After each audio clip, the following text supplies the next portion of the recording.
Good evening, everyone, and welcome to tonight's meeting of Georges River Council. I declare the meeting open at 7 p.m.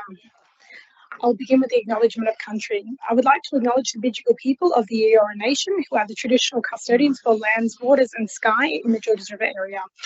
I pay my respect to elders past and present and extend that respect to all Aboriginal and Torres Strait Islander people who live, work and meet on these lands. If we could please all stand for the National Anthem.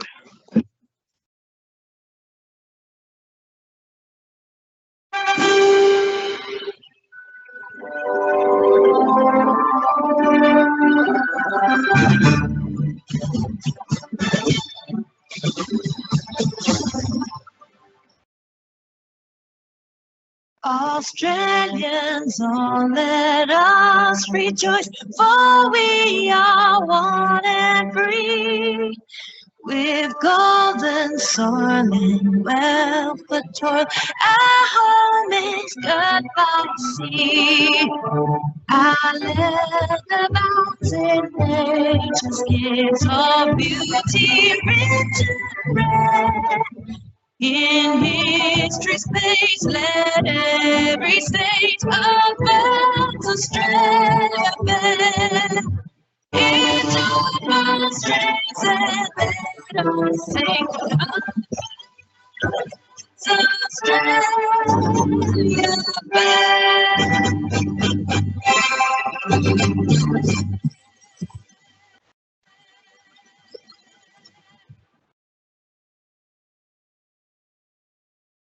Day.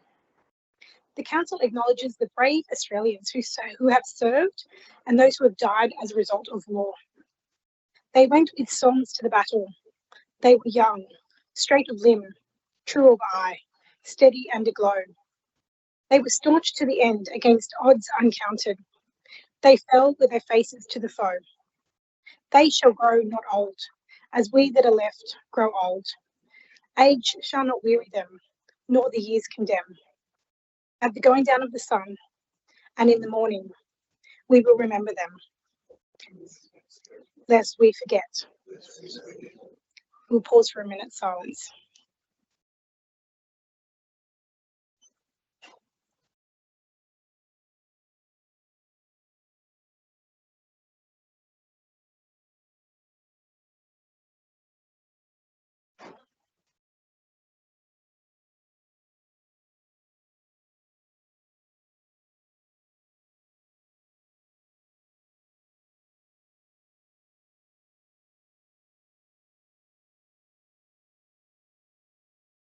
Thank you. If we could please remain standing for the prayer, which tonight will be led by Pastor Andy Wallace from the Revival Church. Thank you. Let's pray. Heavenly Father, we thank you for the opportunity to gather today in unity and purpose. We acknowledge that all wisdom, justice, and truth ultimately comes from you, and we invite your presence into this place. We pray for the Mayor, for the councillors, and all those entrusted with leadership in the Georges River Council. Grant them clarity of mind, integrity of heart, and the courage to make decisions that serve the good of the whole community. May they lead with humility, seek not personal gain, but the well-being of the people they represent. Give them wisdom in complex matters, patience in discussion, and grace in disagreement. Help them to listen well, to speak thoughtfully, and to act justly. Where there are challenges, bring solutions. Where there are division, bring unity. Where there's uncertainty, bring peace. We also lift up the community they serve, the families, the businesses and individuals who call this region home.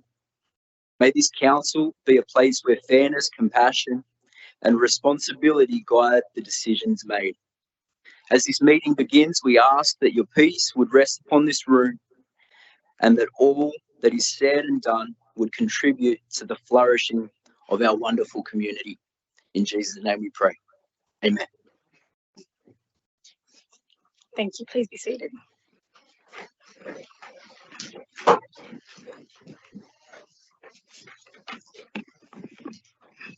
Apologies. I have an apology tonight from Councillor Wang. Are there any other apologies? I think everybody else is here. Can I please have a motion to accept apologies and grant a leave of absence? Moved by Councillor Liu, seconded by Councillor Arthur. Any discussion? All those in favour say aye. All those against? I declare that carried. There were no requests to join the meeting via audiovisual link tonight. Notice of live streaming of council meetings. Staff and public are reminded that this meeting is being recorded for minute-taking purposes and is also being webcast live on council's website. This recording will be made available on council's website. The order of business is as shown in the agenda. Council's Code of Meeting Practice prohibits the electronic recording of meetings without the express permission of council. There are a number of disclosures of interest tonight. Myself, I've declared 3 pecuniary interests. If we could bring up the items on the screen. In the Blakehurst and Cogger Bay wards overland flow flood study, the report of the Floodplain Risk Management Committee meeting, update on the Blakehurst and Cogger Bay wards flood study, as well as notice of motion 02326 parking concerns on Shaftesbury Street, Carlton. Councillor Mort has also declared 2 pecuniary interests on the Blakehurst and Cogger Bay ward overland flow study, as well as the report of the Floodplain Risk Management Committee meeting update of the Blakehurst and Cogger Bay wards flood study. And then there is a number of non-pecuniary, non-significant disclosures of interest. If we could just show those ones up on screen, I won't read all of the non-significant, non-pecuniary ones in there. Myself and Councillor Mort will vacate the chamber when those items are being debated. Councillors, is there any other interest to declare that have not already been submitted? No? Okay. So the first item of business is the confirmation of minutes of the previous meeting, CCL 02026, confirmation of minutes of the meeting held on the 23rd of March 2026. If I could call for a mover and seconder. Moved by Councillor Lansbury and seconded by Councillor Liu. Councillors, any discussion? All those in favour say aye. All those against? I declare that carried. Councillors, the next item on the agenda is condolences. Are there any condolences tonight? I have not received any. No? Okay, we will move through to committee reports. So first of all, as myself and Councillor Mort have declared a pecuniary interest in items ASS 00726 and FRM CC 00226, for item ASS 00826, the Deputy Mayor, Councillor Stratokopoulos, will act as the chairperson for these items. Myself and Councillor Mort will vacate.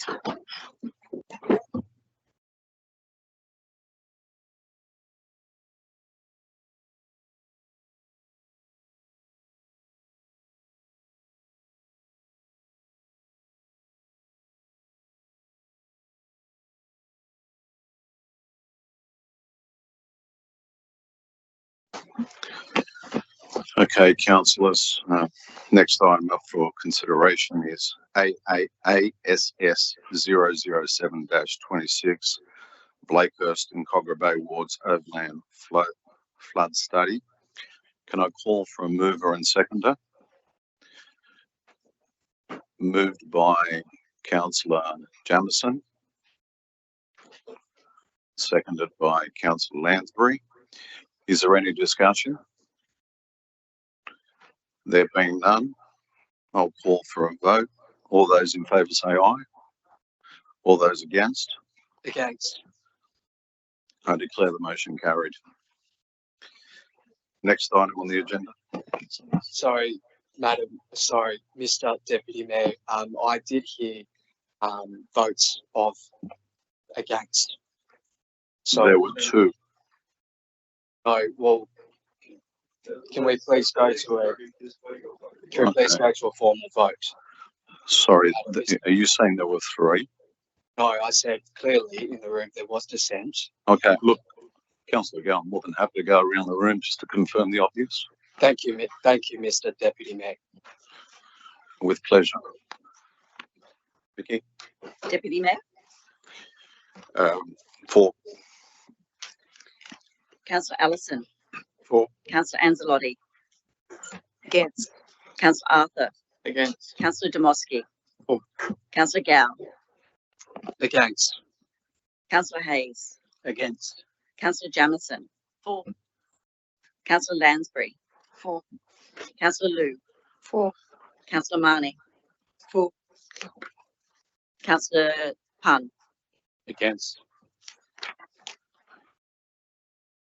7 votes for, 5 votes against. Okay, as expected, the motion has passed. I declare the motion carried.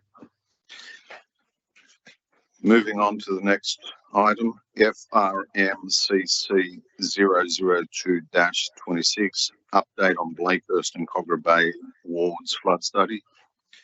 Can I call for a mover and seconder, please? Moved by Councillor Jamieson, seconded by Councillor Marnie. Is there any discussion on this matter? Okay, there being none, can I call for a vote? All those in favour say aye. All those against? Okay. Vicky, can I ask you to go around the room just to confirm, please? Mr Deputy Mayor, For.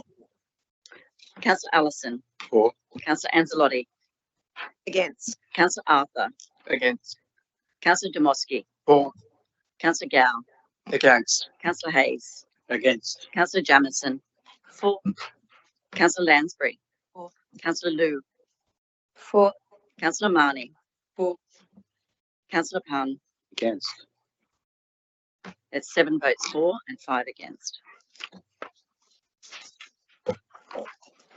There being a majority of votes for the vote, as expected, I declare the motion carried.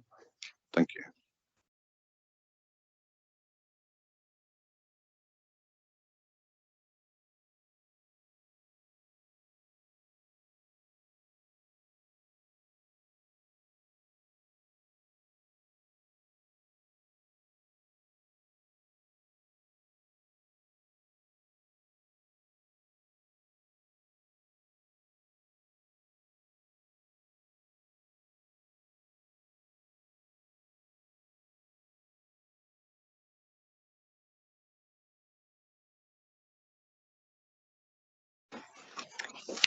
Thank you.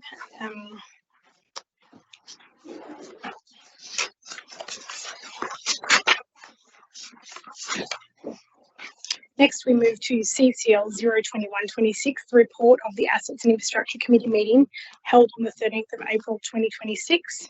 Councillor Mort.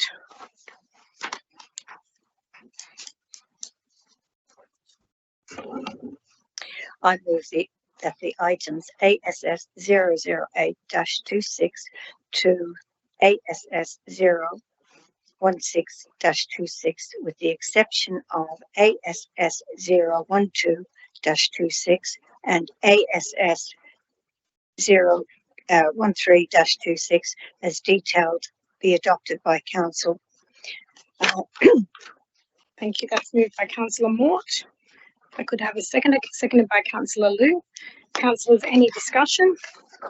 If not, I will put all of those items as moved by Councillor Mort. All those in favour say aye. All those against? I declare that carried. We move to the next assets and infrastructure item, which is ASS 01226. That's the Woodville Park Spatial Framework. Councillor Mort. I move ASS 012-26 with an addition, and that addition is that C includes the installation of outdoor adult fitness equipment at Timothy Reserve in the Future Capital Works program. And ASS 013-26, the draft Penshurst Town Centre public domain plan with an addition. Okay, sorry, Councillor Mort, we'll just do the Woodville Parks first, Yep. Which you've just moved with the amendment, I think, and Councillor Liu has seconded that one. So it is the addition of part C to the motion. So that amendment is the motion now, which includes the installation of outdoor adult fitness equipment at Timothy Reserve in the Future Capital Works program. Yeah. And that's been moved by Councillor Mort, seconded by Councillor Liu. Anybody wishing to speak? Councillor Mort, you wishing to speak to the motion? Councillor Liu, you wishing to speak to the motion? Councillor Mort, if you could just switch your microphone off, please. Thank you. No, it's very clear. Been shown on the screen, so it's going to stay. Yes. Yeah, no more changes. That's No it. more changes. Thank you. Okay, councillors, any discussion? If not, I'll put the motion. All those in favour say aye. All those against? I declare that carried. And we move to the next one, ASS 01326. That's the draft Penshurst Town Centre Public Domain Plan. Councillor Mort. ASS 013-26 draft Penshurst Town Centre Public Domain Plan with an addition, and that is also up on the screen, and that is that the engagement process include opportunities for face-to-face consultation, such as community workshops and drop-in sessions or online webinars. Thank you. That's been seconded by Councillor Jamieson. So that has been moved as the motion. Councillors, anyone wishing to speak to this motion? Councillor Jamieson. Yeah, I just wanted to say that I think it is important that we re-emphasise that we will be having some sort of consultation process, because I think we need to recognise that that's what the speakers asked for. And I also just want to thank the director for the supplementary questions in regards to some sort of basic timing that I think will ask them more questions. Thank you. Councillor Arthur. Thank you, Madam Mayor. I just wanted to ask a couple more questions if I could to the directors. So firstly, council resolved in October last year that it be noted, quote, funds will be allocated to implement the works identified in this public domain plan from 2026-27 onwards as per CCL 053-25. Having looked at the draft plans that council is asking us to endorse for the public exhibition tonight, the Penshurst Public Domain Renewal Program and the Penshurst Community Space (Tarhee Land) are listed as deferred projects that have been excluded from the capital budget for 26-27. So is it correct that the terms of the previous council resolutions aren't going to be reflected? I'll put the question to the Director of Assets and Infrastructure. Thank you, and back to you, Madam Mayor. So the work on the Penshurst Public Domain Plan at this point is included in an operational budget because there's not an adopted capital works program for those works to go ahead yet. So when we have an endorsed Penshurst Public Domain Plan that sets out the capital works, the staging and the timing can be discussed as part of the adoption of the master plan.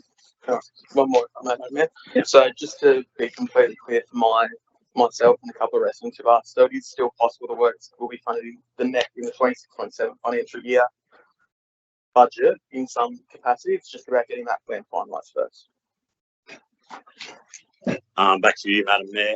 That is correct. The most likely first stage following adoption of the Penshurst Public Domain Plan will be it will involve a traffic study, which could be accommodated in an operational budget. Thank you. Councillors, any further discussion? If not, I will put the motion. Moved by Councillor Mort, seconded by Councillor Jamieson. All those in favour say aye. All those against? I declare that carried. Next, we move to CCL 02226. That is the report of the Finance and Governance Committee meeting held on the 13th of April 2026. Councillor Jamieson. Thank you, Madam Mayor. I move that council resolve to adopt the officer recommendations for items as listed below in bulk with no discussion or alteration. Sorry, just the committee report first. Oh, you just moved the officer recommendation. Sorry. I move the recommendation for the committee. Sorry. Thank you, and that's been seconded by Councillor Marnie. Councillors, any discussion? If not, I will put the motion. All those in favour say aye. All those against? I declare that carried. Next is CCL 02326, report of the Community and Culture Committee meeting held on the 13th of April 2026. Councillor Lansbury. Thanks, Madam Mayor. I'll move that the Community and Culture Committee recommendations for item COM 013-26 to item COM 016-26 be adopted by Council. Thank you, Councillor Lansbury. That's been seconded by Councillor Liu. Councillors, any discussion? If not, I'll put the motion. All those in favour say aye. All those against? I declare that carried. Next, we have CCL 02426, which is the report of the Environment and Planning Committee meeting held on the 13th of April 2026. Councillor Marnie. Thank you, Madam Mayor. I'd like to move recommendation numbers EMV 01226, 01426, 01526 and 01626 as published in the business paper, and pull out ENV 01326 endorsement of Mort Dole Local Centre planning proposal for gap determination DCP amendment for public exhibition. Further discussion. Thank you. Thank you, Councillor Marnie, and seconded by Councillor Liu. Councillors, any discussion? If not, I will put the motion. All those in favour say aye. All those against, declare that carried. Next, we move to EMV 01326. That is the endorsement of the Mortdale Local Centre planning proposal for gateway determination and DCP amendment to public exhibition. Councillor Marnie. Thank you, Madam Mayor. I'd like to move recommendation ENV 01326 endorsement of Mort Dole Local Centre planning proposal for gateway determination DCP amendment public exhibition. Thank you. And seconded by Councillor Jamieson. Councillor Marnie, do you wish to speak to the motion? Councillor Jamieson. Yes, please. Madam Mayor, thank you. I wish to speak in strong support of the Mortdale Master Plan associated Development Control Plan. This has not been a rushed or top-down exercise. This has been a long, detailed, importantly community-driven process. Over a number of years, residents have engaged in good faith through submission, workshops and consultation, helping shape what's now a far more balanced and appropriate vision for Mortdale. And that matters. Because what we are doing here tonight is not just endorsing a planned document, we are formalising Council's vision for the future of Mortdale, a vision that respects the existing character of the centre while allowing for sensible, well-managed growth. And that strategic framework has never been more important. Right now, the state government is progressing major planning reforms, including a draft statewide community participation plan and broader changes to the planning system. The clear direction of those reforms is that community consultation should occur at the strategic planning stage, with less reliance on consultation later at the development application stage. In other words, the system is moving toward consult early at the strategic stage, set the rules clearly, and then follow them, and then effectively reduce consultation later at the development application stage. The Mortdale Master Plan is a strategic proposal developed with the community that sets the vision and controls for future development. Under the state government's own proposed framework, this is the stage that should carry the greatest weight and respect. So the question is, will this strategic plan be respected? Because we already know what is happening in the background. There are developers waiting in the wings. These are sites in Mortdale, particularly large sites like the RSL, where there is real potential for proposals that push well beyond what this master plan envisages. And let's not pretend otherwise. There has been very real concern in the community about the prospect of something like a 20-storey tower at the Mortdale RSL site. A proposal of the scale will be completely out of step with the character, scale and intent of this master plan. And yet, under the state government's state significant development pathway, that is exactly the kind of proposal that could be taken out of council's hands and assessed at a state level, overriding this very framework we are being asked to endorse tonight. So let's call this out for what it is. On one hand, the state government saying consult with your community at the strategic stage, set the vision. That's when it matters. But on the other hand, they're maintaining pathways that allow that very vision to be overridden, while at the same time proposing to limit community input at the development stage when the real impacts are actually understood. You can have it both ways, because if a 20-storey development can be approved in Mortdale outside of this master plan vision and without meaningful community input at the DA stage, then the proposed state government community partition plan form is meaningless. It becomes nothing more than a box-ticking exercise. And frankly, that would make a farce of the very reforms the state government is currently putting forward.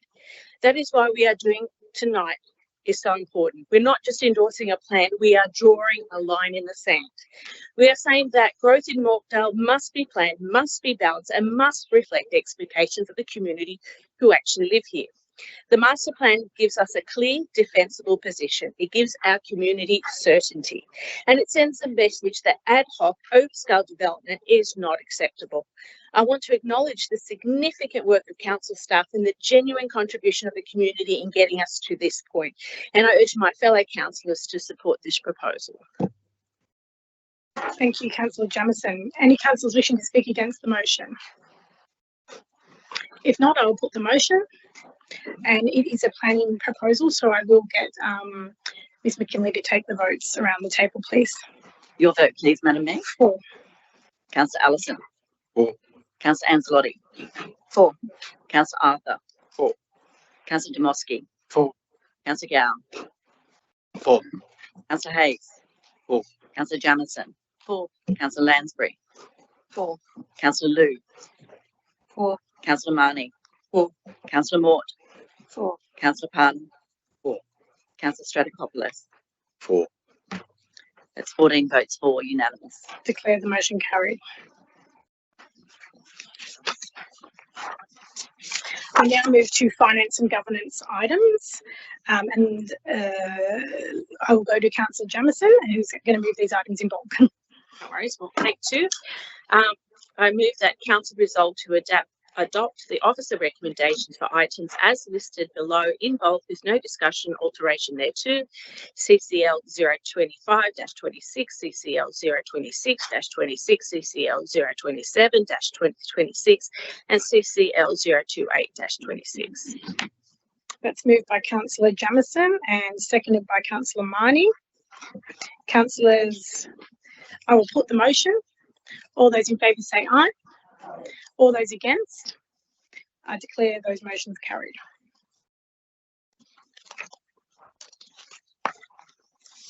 We move to notices of motion, and the first one tonight is NM 01726, the removal of palm trees on King George's Road, Beverly Hills. That is a motion submitted by Councillor Wang. I understand Councillor Pun is going to move that on his behalf. So Councillor Pun, I'll refer to you. Councillors, I rise today to talk about not just some palm trees in Beverly Hills. Sorry, Councillor Pun, if you could just move it first, I'll call for a seconder, and Councillor Arthur second. Please go ahead now. Yeah, okay, all good. Councillor, I rise not to just talk about some palm trees in Beverly Hills, but the character of a suburb, about its identity, the confidence of the residents and the future of Beverly Hills. Before 1940, Beverly Hills, as some may know, was called Dumbleton.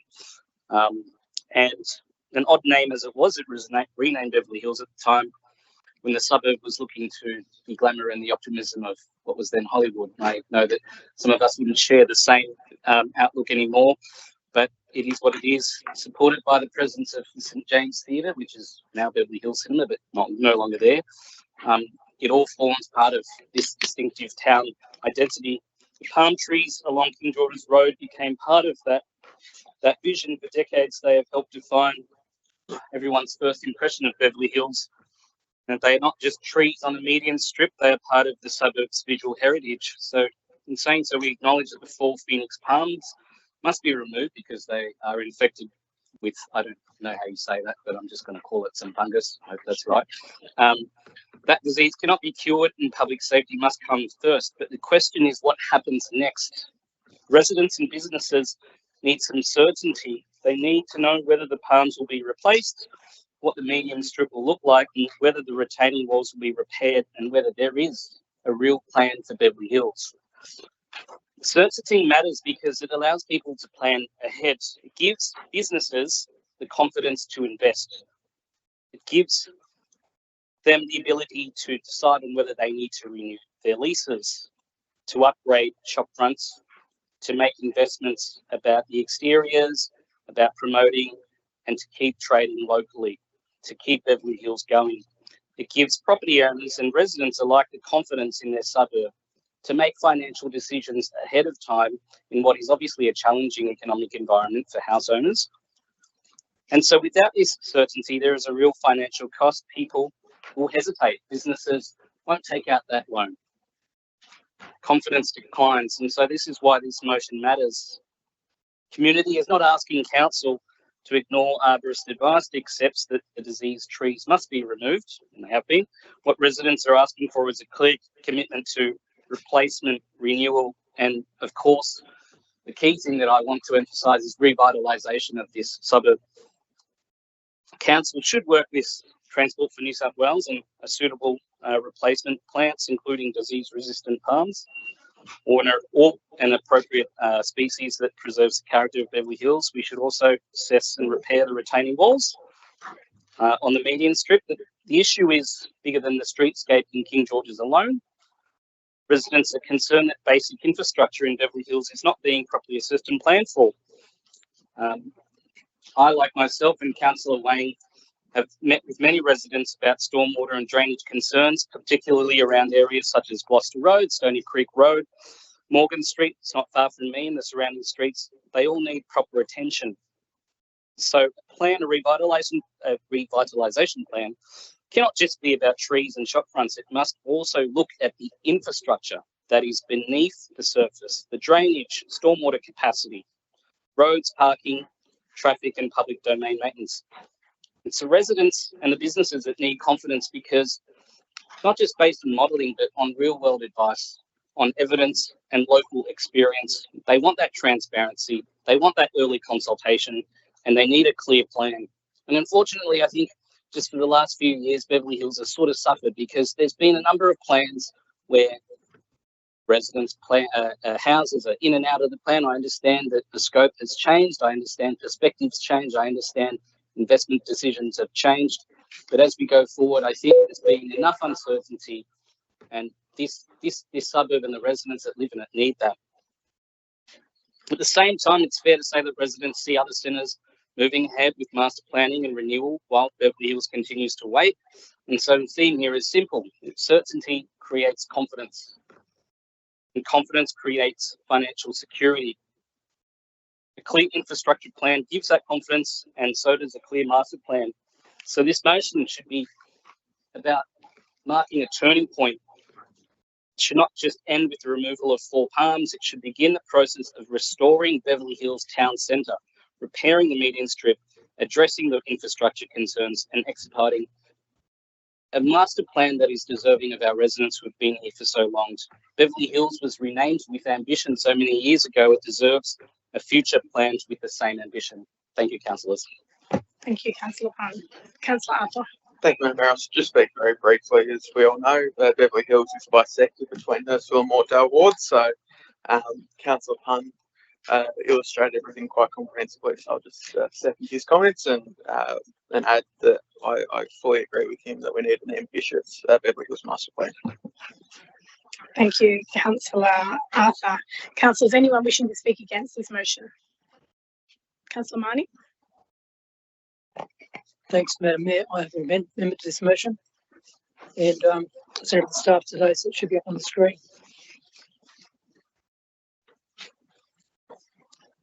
Would you like to read that out, Councillor Marnie? That's it. Thank you. The Council A notes the Canary Island date palms or Phoenix canariensis planted within the King George's Road Beverly Hills median strip were planted in 1997, and that this species is classified as environmental weed in New South Wales. B acknowledges that the removal of 4 diseased Phoenix palms due to fusarium wilt, a wholly contagious and incurable disease, was to prevent its spread to surrounding Phoenix palms and reduce the risk of tree failure. C notes Council is undertaking offset planting of 92 trees within the local area, including Beverly Hills, Kingsgrove across Hurstville Ward, to be completed within this financial year. D notes Council has an agreement with the former Department of Main Roads, or DMR, accepting responsibility for maintaining the current landscaping and planting undertaken in the median island on King George's Road, and that maintenance, including weeding, hedging and mulching, was completed within the last 3 weeks.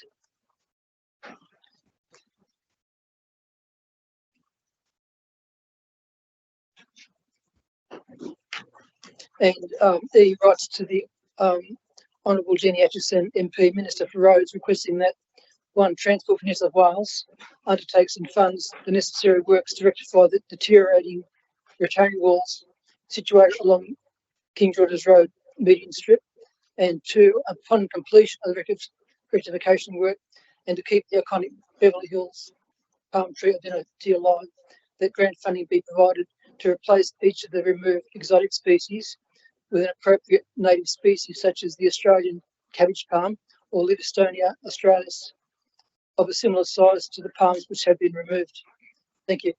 Thank you, Councillor Marnie, and I believe Councillor Allison has seconded that. I will come to you, Councillor Pun, to see if you accept that amendment. Sorry, don't accept the amendment. And accept the amendment. Okay, well, we will debate the amendment first. Councillor Marnie, do you wish to speak for the amendment? Councillor Allison? Yes, please, Madam Mayor, just for a moment. Councillor Wang's note on the matter of replacing the fallen date palms in the median strip of King George's Road certainly has merit.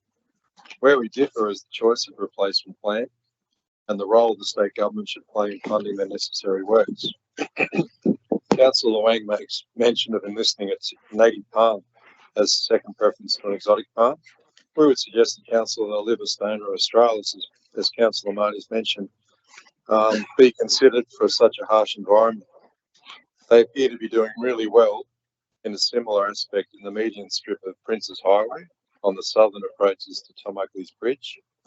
There are 8 to 10 metre tall palm trees growing right in the middle of the road within a distance of 20 linear metres. They don't appear to be housing our native nemesis, the ibis, either. Another advantage attributed to the downward pointing palm leaves compared to the upward pointing nesting platforms that Phoenix palms present. Cabbage tree palms do have large leaves that separate from the stem eventually and fall to the ground, but they are light and there are no pedestrians expected to be loitering about the base. Cars running over the fallen flattened leaf will mash it in no time, presenting little collateral damage to vehicles. Council has already spent thousands of dollars removing the dead and dying Phoenix palms, so it is imperative for the state government to fund these replacements and help to return the iconic Beverly Hills Las Vegas lookalike to this shopping precinct using an entirely Australian tree species for good measure. Thank you. Thank you, Councillor Allison. Any councillors wishing to speak against the amendment? If not, I will put the amendment to the vote. If we could please go around the room. Madam Mayor, your vote, please. For. Councillor Allison. For. Councillor Anzalotti. Against. Councillor Arthur. Against. Councillor Demoski. For. Councillor Gow. Against. Councillor Hayes. Against. Councillor Jamison. For. Councillor Lansbury. For. Councillor Liu. For. Councillor Marnie. For. Councillor Mort. For. Councillor Pun. Against. Councillor Stratokopoulos. For. That's 9 votes for and 5 votes against.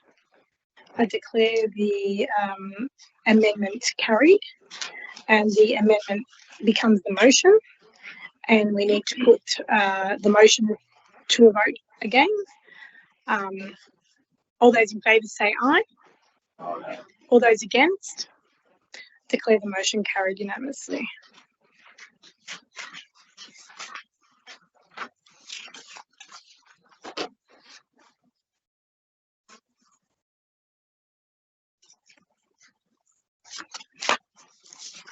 Next, we move to NM01H26, Autism Awareness Month. Councillor Demoski. I move the motion. And Councillor Liu has seconded that. Please go ahead.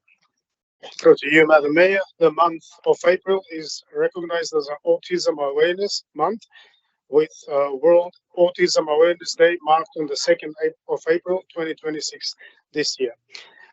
In this spirit, we recognize the Autism Community Network and Ms. Vanessa Gauci for their outstanding contribution with our local, within our local government area.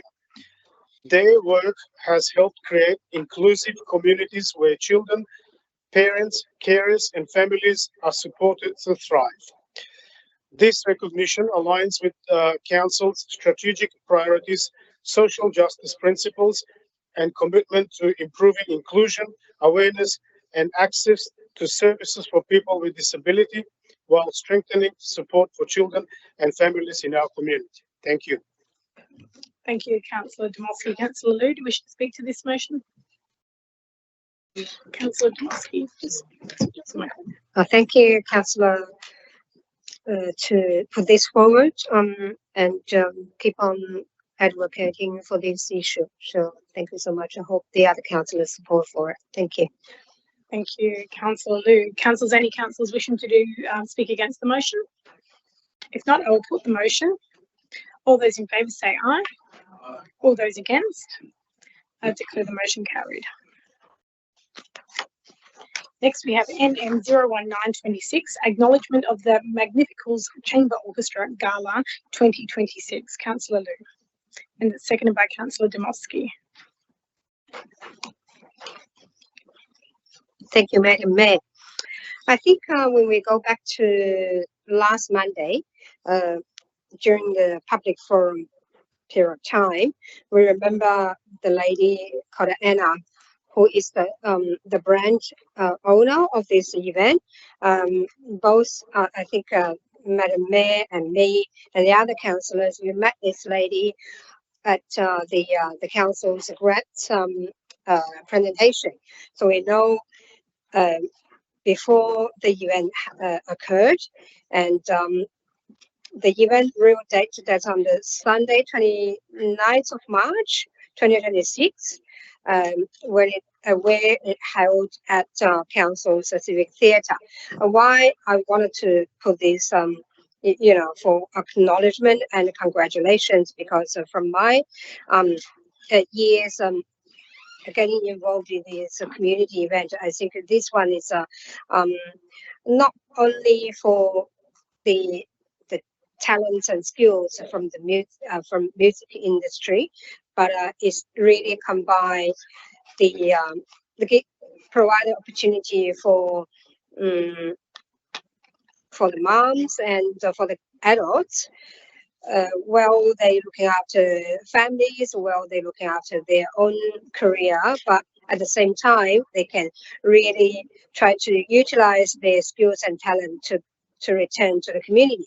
So I'm not going to read out every point into my motion, because it's been printed. You can see from the screen.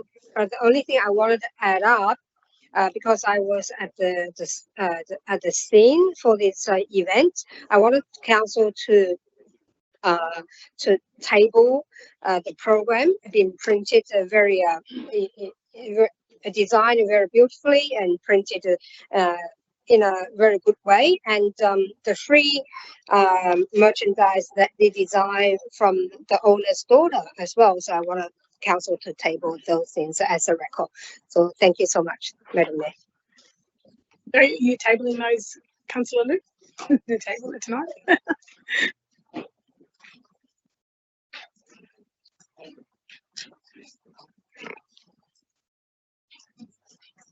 Councillor Dmowski, do you wish to speak to this motion? No. Any councillors wishing to speak against? If not, I will put the motion. All those in favour say aye. All those against? I declare it carried. Next, we have NM 02026, the Accelerated Implementation Framework for Public EV Charging Infrastructure. That's being moved by Councillor Liu and seconded by Councillor Dmowski.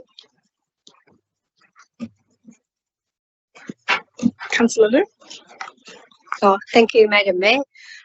Firstly, I want to thank you, Vicky and Nikki's team. Try to make sure each amendment being reflected in the final version. Yes, we did try to changes, make some changes, made amendment, try to collaborate the other councillors' input. Thank you so much for that. So hopefully, when you look at the screen, that's the very updated version of the final amendments. So yes, I wanted to it's a long story, but back to 2022, even within the motion, council did started this process. I think at an early stage. I don't know how early we in comparison to the other councils, but in 2022, council adopted the EV strategy. that's a very clear direction for council to support the transition to EV and facilitating charging infrastructure across our LGA. And then 2024, I put another motion further endorse the rollout of the EV charging infrastructure in key public locations. There are important and necessary steps.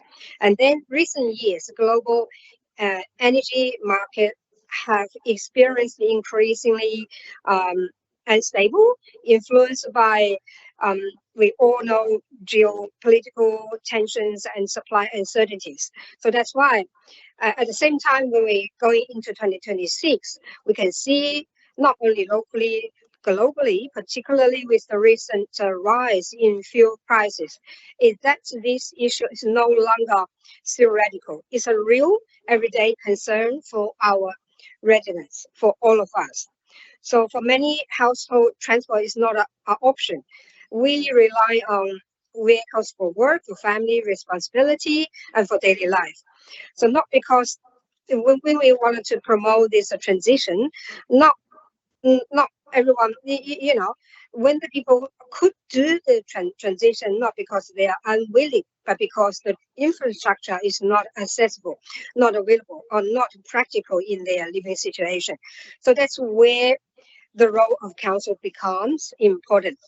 So if not, I'm going to, you know, try to read out all the points, but I try to emphasize how important at this moment council is going to keep on doing, you know, finishing our strategy and doing the implementation plan. So that's why we're up to the third stage today. I wanted to put up another motion by progressing an implementation framework in parallel with the finalization of the strategy. We can begin identifying priority locations, preparing for partnership, and ensuring that planning controls support EV-ready development. Well, I'm drafting I'm not drafting. After I submit this draft motion to the council's system, I think back to 2 weeks ago, the state government has committed significant funding to EV infrastructure, which creates a real and immediate opportunity. Our responsibility as a council is to be ready to assign, ready to act, and ready to secure these resources for our community.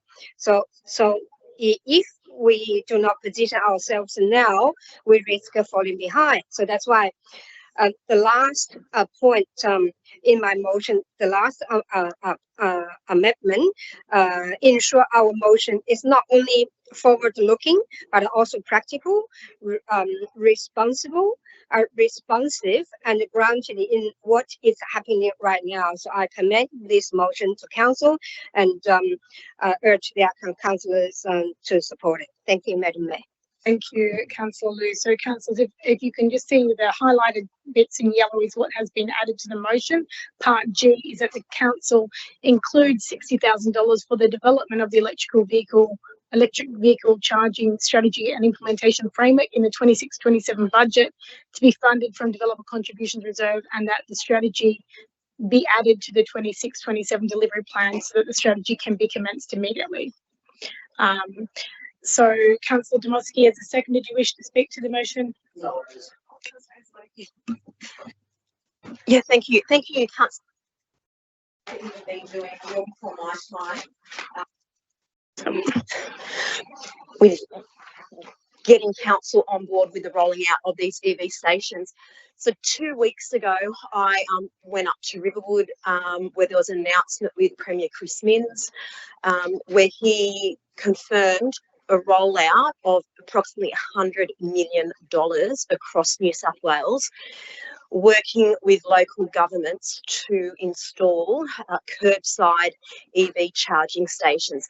And that's really designed to take the pressure off people who, particularly it's relevant to our LGA, where people are living into medium to that high density suburbs, where they can feel a little bit less stress in the purchase of an EV vehicle, knowing that there is a charging station on curbside for them to be able to charge their cars. So I think this is a positive step forward. It takes pressure off, like Councillor Lou said, the current situation with oil supplies. It allows us to sort of move forward and be proactive with our own state. So I think getting that money, getting this plan, a strategy that council will do in 2026 and 2027 to really secure those funds so we're not left behind other councils who may have a strategy in place and working towards at the moment. Thank you. Thank you, Councillor Anzalotti. Any councillors wishing to speak against? If not, I'll put the motion. All those in favour say aye. All those against? I declare it carried. Next, we move to NM 02126, Georges River Council rates. Councillor Gow. Thank you, Madam Mayor. Seconded by Councillor Pun. Thank you, Madam Mayor. I move that council notes that while residents and ratepayers are facing serious cost of living crisis, Georges River residents are paying some of the highest rates in New South Wales. Notes that council notes strong community concern that council services are not being delivered to a standard that reflects the rates being paid, and resolves that there be no rate rise at all in the 2026-2027 financial year. And in preparation of this operational plan and related plans, prioritise the improvement of service delivery, basic infrastructure upgrades, including traffic matters and DA-related matters, and provide a report to council outlining KPIs and plans for improvement. Speaking for the motion, Madam Mayor, I think it is as straightforward as it can be. Our residents in this council are living through a cost of living crisis. The feedback that I receive as an elected representative, having been elected 18 months ago, is that services have not been up to standard. Bins, I keep hearing about bins not coming on time. I can only be honest in this chamber, and I can only be honest with the residents that we represent, that I represent. Residents have already carried years of higher increases through the special rate variation. Essentially, it is a special levy on our rates. I know that that levy is now coming to an end. I do not believe that our residents should be imposed another rate rise after an already another rate rise from many years ago. Council must be willing to reduce bureaucratic processes and red tape and redirect resources to frontline services.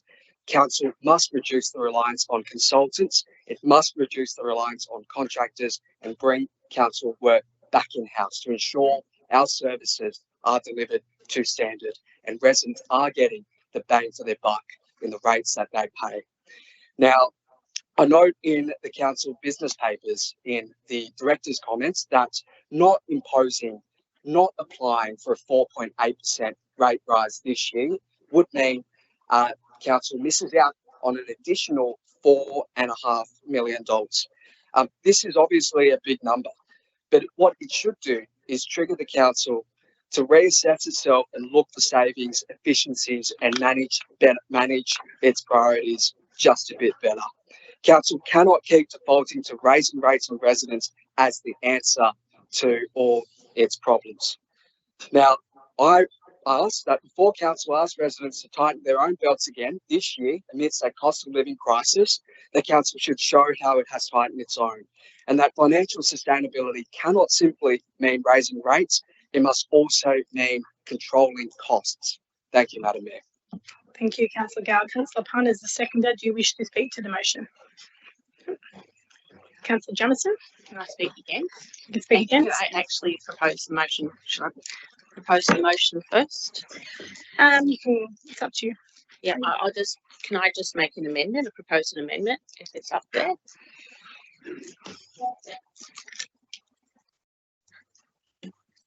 Would you like, I don't like reading, but would you like me to read it out? Yes, please. That Council A acknowledges the cost of living pressures facing residents within the local government area and notes the support available through eligible pensioner rebates, interest repayment plans and deferral options. Notes the broader local government governance and financial sustainability reforms currently in progress by the Minister for Local Government, the Honourable Ron Honey, and affirms Council's ongoing advocacy for a rating framework that promotes sustainability, equity, and transparency. C notes that Georges River Council's average residential rates per capita are broadly within the mid-range when compared with similar sized metropolitan councils. And D acknowledges Council's obligation under the Local Government Act 1993 to ensure responsible long-term financial planning and prudent financial management, and supports seeking community input on the draft 2026-27 operational plan, 2025-2029 delivery program, and updated resourcing strategy to enable informed decision making that balances service delivery, infrastructure needs, and financial sustainability for current and future generations. Thank you, Councillor Jamieson. I'll call for a seconder on that amendment. Councillor Lansbury has seconded that. I will go to you, Councillor Gow. Do you accept the amendment? Madam Mayor, I don't accept the amendment. Okay, Because thank it you. completely- I don't need to hear why. Sorry, we'll now debate the amendment, and we'll go to Councillor Jamieson. You can speak for your amendment. Thank you. Councillor's Gow motion contains a number of sweeping assertions that on closer inspection appear to reflect personal opinion rather than substantiated fact. It raises a genuine question. Are we dealing with a considered motion or simply a collection of views presented as facts? Councillor Gow asserts that council services are not being delivered at a standard that reflects the rates being paid. I ask, what is this claim based on? What evidence has been provided to court to support such a serious allegation? If this is to be the basis of a council motion, then it deserves more than assertion, requires evidence. The motion further suggests that in the 2026-2027 budget, council should prioritise areas such as development assessment. I would remind Councillor Gow that in April 2025, council resolved to increase resourcing for development assessment functions. That decision has already delivered measurable results, including a significant reduction in the average time taken to determine DAs at Georges River. That is real progress, driven by responsible budget allocation, not rhetoric. It is also important to correct the records on rates. Georges River Council's average residential rates and rates per capita sit broadly within the mid-range when compared with similar metropolitan councils. If we're going to have an informed debate, then it is essential that we deal in facts, not perception. More broadly, the discussion cannot be isolated to Georges Rivers alone. New South Wales Local Government Minister Ron Honey has acknowledged the scale of the challenge facing council, stating that the financial sustainability of council is one of the most significant issues facing local government in this state, and that it's clear that the status quo is not sustainable for council and it's not fair on communities who will lose out. These are not isolated concerns. They reflect a systematic issue across local government, driven in large part by ongoing cost shifting from state and federal government. Councils are increasingly required to deliver additional services, infrastructure and regulatory functions without adequate funding support. The latest Local Government New South Wales cost shifting report estimates this burden at almost $500 per ratepayer per year. At the same time, council must also respond to the New South Wales Government's housing reforms, which will increase population density and demand for infrastructure without commensurate funding to deliver those upgrades. That responsibility ultimately falls back on councils and ratepayers and will require careful financial management to ensure sustainability. So the question becomes, how does Councillor Gow propose to reconcile this motion with the realities of a long-term financial plan? Is the answer simply to repeat the familiar suggestion of cutting middle management? Because history tells us that such approaches often lead to high costs, redundancies and disruption, not genuine savings. What then other alternative proposals? It is worth remembering that under the Labor-led Kevin Green Council, proposal was brought forward to remove 3 council grant days, delivering savings in the order of $600,000 annually. As a former union representative, Councillor Gow would be well aware of the strong opposition that proposal generated from the union and workforce. This council has never supported that proposal. We recognise and value the contribution of all council staff, from frontline workers serving our community every day to the staff based here in our civic centre. Each plays an essential role in delivering service to our residents. However, motions such as this do raise the question of what elements of discretionary expenditure Councillor Gow believes should be on the table. Motions that rely, it is difficult to understand the budget, and under Ron Honing, we can't have any budget briefings. However, supporting such a motion in isolation with the rest of the budget are the type of decisions that end up with councils going into administration for poor financial management. For that reason, I urge you to support the amendment I have put forward. Thank you, Councillor Jamieson. Councillor Lansbury, as the seconder, you wish to speak to the amendment. Thanks, Madam Mayor. I will add a few words to it. I think Councillor Jamieson summarised it really well. A lot of the things that I was planning on saying myself, actually. I can't support Councillor Gow's motion. The only thing that I would agree with it would be the first part of Part A, that residents and ratepayers may be facing a serious cost of living crisis. The rest of it is just an opinion and conjecture. Having been around for a while, and I know some people hate me saying that, was here, as was Councillor Liu during the rate harmonisation process a few years ago, and we had very different rates for units in Hurstbourne Cogra, and there was a lot of consternation at the time of bringing that to somewhere in the middle. So there has been a lot of work done over the years to have an affordable rate for both housing and units. And I think to sort of say that we don't apply the IPART rate of 4.8% is not actually a rate rise. It's kind of like CPI. It's like inflation that we're allowed to do every single year. And we're not applying for another special rate variation. As Councillor Gow said, it will be running out in the near future. Councils are always being asked to do more with less. We're always being asked to accept more cost shifting from successive state governments. Doesn't matter which party is on the government benches, it always happens. Councils are always punched down on by state governments. I think that we need to be mindful of 4.5 million, I think? Yeah. The budget would take a hit of $4.5 million if we were to accept Councillor Gow's motion for tonight. Well, that would be really irresponsible of us to do that. Notwithstanding the fact that we're aiming for a surplus to help support our contribution to Cars Park Pool, which the Premier very generously committed to rebuilding, we need to maintain a small surplus so that we can honour our part of the project agreement for that. To take a 4.5 hit to the budget would be catastrophic. Because how do we make up that shortfall? Do we lose some jobs? Do we take that from libraries? Do we stop maintaining our sporting fields? Do we stop putting in, do we stop doing traffic studies that we seem to be doing a lot of over the last couple of years? Where does that money come from? It's got to come from somewhere.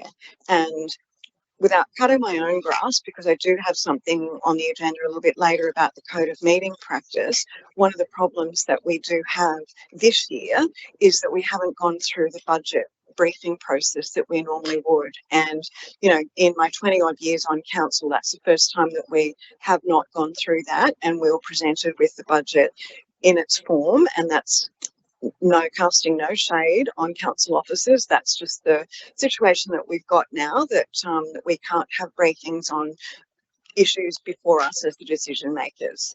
If we had those budget briefing meetings that we normally used to have, perhaps some of the newer councillors would understand just what goes into it. That's not meant to be condescending or patronising. It's really easy as someone on the outside to throw rocks and say, oh, you know, I'm paying my rates and I expect this, that, and the other.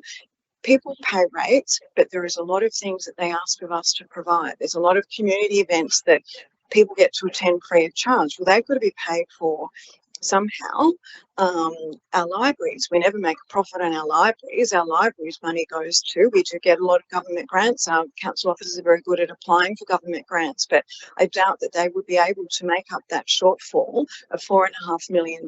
So what's next? We have to start looking at reducing some jobs. Is that the way to go? That's not a great way for, as a unionist, it's not what I would be supporting. The reason I'm supporting Councillor Jamieson's amendment is it's a far superior motion for us to be supporting here tonight. We can't be continuing to just throw rocks and say council's got to do better without really offering any solutions on how to do that. If we don't, look, the budget that we've adopted earlier tonight, the operational plan, etc., is going out on exhibition.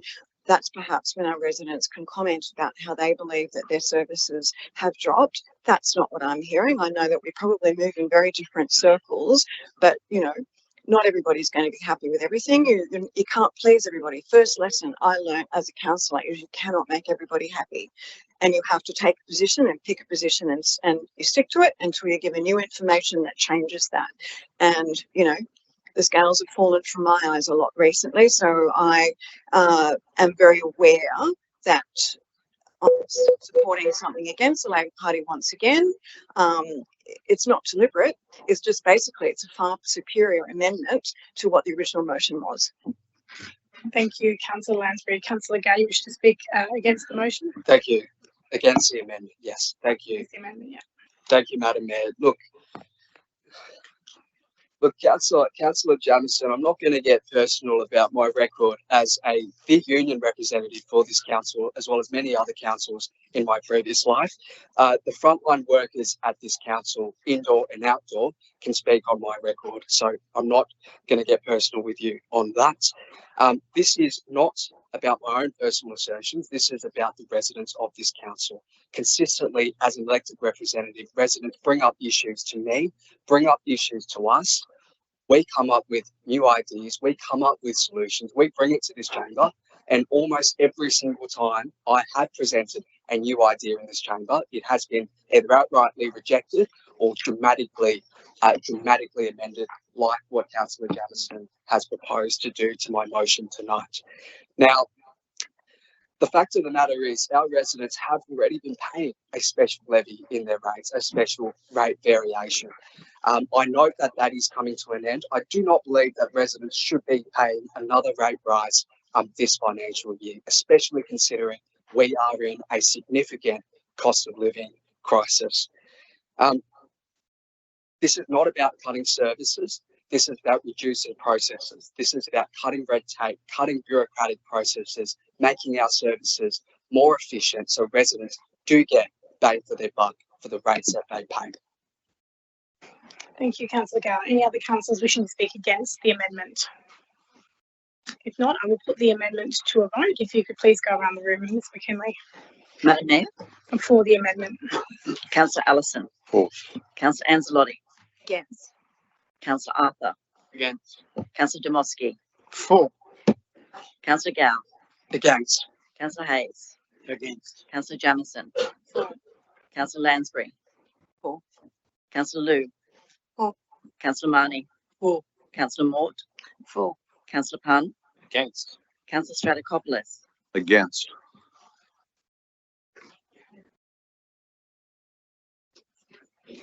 That's 8 votes for, 6 votes against. I declare the amendment carried, and the amendment becomes the motion. Any further discussion on the motion? If not, I will put the motion. All those in favour say aye. All those against? Declare the motion carried.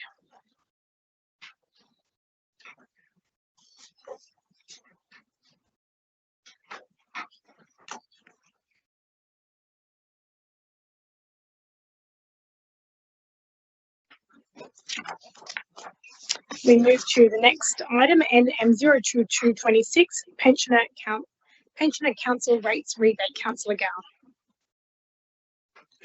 Thank you, Madam Mayor. Councillor Hayes, sorry, were you seconding that? Yeah, seconded by Councillor Hayes.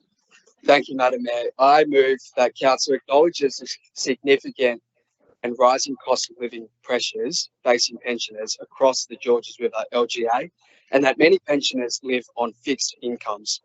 Notes that a council-funded pensioner rebate was previously available at this council, but was removed with no proper explanation provided to the community.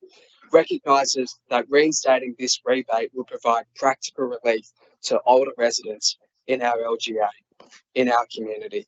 and resolves to reinstate the pensioner rebate for eligible ratepayers from the start of the next financial year. Madam Mayor, speaking for this motion, I just want to say this. This is not a new or radical idea that is being presented to this council. It is something that this council has done previously before and has done for many years. Council has previously provided an additional voluntary pensioner rebate. This motion simply calls for that practical support to be reinstated amidst a cost of living crisis. This is separate. This is completely separate from the existing statutory New South Wales pensioner rebate funded predominantly by the state government. That rebate is capped at $250 per year and has not changed since 1993. Obviously, it has not been indexed and has not kept up with the rising cost of living, the rising cost of grocery prices, the rising cost of petrol prices, the rising cost of electricity, and obviously the rising cost of council rates. This is not just about providing a bit more financial relief to the people in our community doing it the absolute most tough. It is about showing a bit more respect to our senior citizens. They have worked their entire lives, paid their taxes, paid their rates, raised families, volunteered in our local community groups and in our local church groups and organisations. They have helped build the community we represent and the community that we are all proud to represent here today. This is about bringing back a council-funded pensioners rebate. What was the case at this council? Madam Mayor, I think it is common sense. Thank you, Councillor Gowell. Councillor Hayes, do you wish to speak for the motion? Yes, I'd like to endorse the motion put forward by Councillor Gower, Madam Mayor. It is an undeniable fact that the pensioners in the LGA are struggling. That's all I want to say. Thank you. Thank you, Councillor Hayes. Councillors, anyone wishing to speak against? Councillor Jamieson? Yes, again, I do have an amendment, if I might have to read it out again. That Council A acknowledges the increasing cost of living pressures faced by vulnerable residents within the local government area, particularly those on fixed incomes. B notes the broader local government governance and financial sustainability reforms currently being progressed by the Minister for Local Government, the Honourable Ron Honey. Notes that under Section 575 of the Local Government Act 1993 New South Wales, eligible pensioners are entitled to a mandatory rebate of up to $250 per annum on ordinary rates and domestic waste charges, and that this amount has not increased in line with inflation. D, request that the General Manager write to the Honourable Ron Honey seeking a review of the adequacy of the statutory pensioner rebate, including consideration of indexation in line with CPI or an increase to a percentage-based rebate model consistent with other states. E, recognises the importance of ensuring that the legislative framework governing councils enables adequate long-term financial planning and provides certainty and support for vulnerable members of the community. Thank you, Councillor Jamieson. I'll call for a seconder for Councillor Jamieson's motion, Councillor Lansbury, and I will ask Councillor Gow if he accepts the amendment. Madam Mayor, I don't accept the amendment. Okay, thank you. Councillor Jamieson, do you wish to speak for your amendment? No. I'll begin by acknowledging that people across our community are doing it tough right now. Cost of living pressures are being felt everywhere and they have been further exacerbated by the ongoing conflict in the Middle East. No group feels this more acutely than older Australians, many of whom are living on fixed incomes. However, this motion before us reflects a clear misunderstanding of Councillor Gow. Firstly, the motion calls for a council-funded pensioner rebate. Is Councillor Gow unaware that council already funds a pensioner rebate? Under the Local Government Act, council is required to fund a pensioner rebate. The value and structure of this rebate are prescribed by the legislation. It is not discretionary and cannot be altered by council resolution. Eligible pensions can currently receive up to $250 per year. This is a jointly funded scheme with 55% funded by the New South Wales Government and 45% funded by council.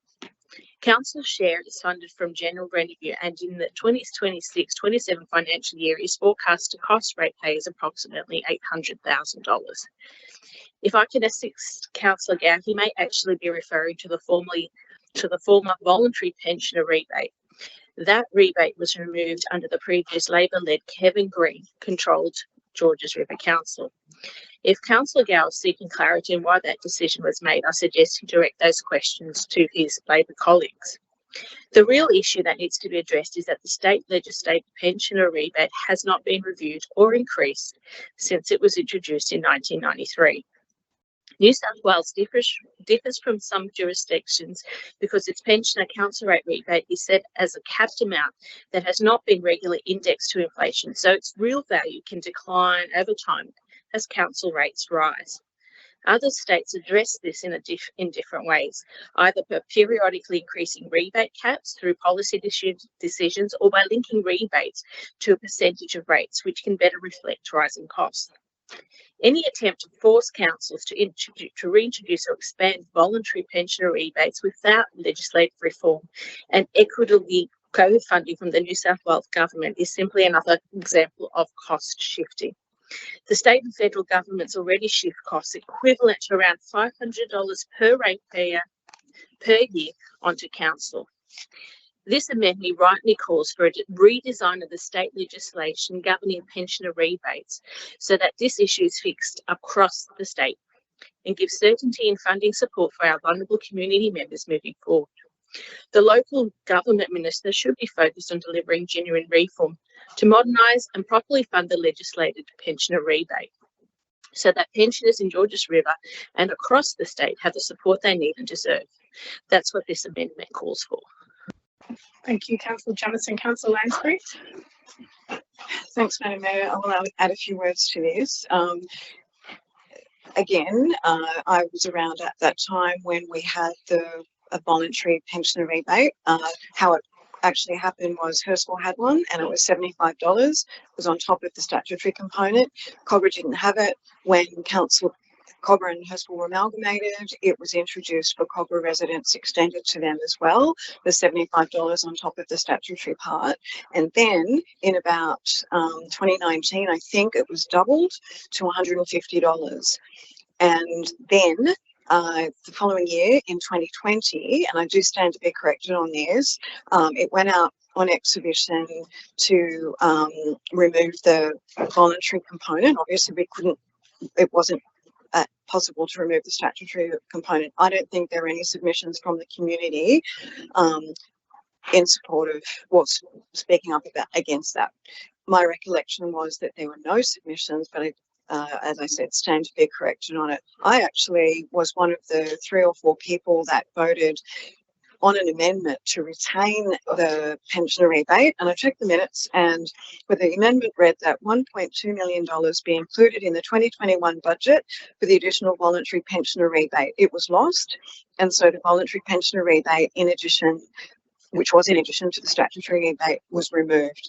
Now, these things, once they're gone, are really hard to bring back, and we couldn't keep it in. I wish we had of. I think it's much harder to remove in a circumstance like now, but to actually try and reintroduce it now there's no figure on it. I don't know what Councillor Gow has in mind. Was he thinking of the $75 component or the $150 component? It would probably, I think it said within the body of the report that it might go to $1.8 million.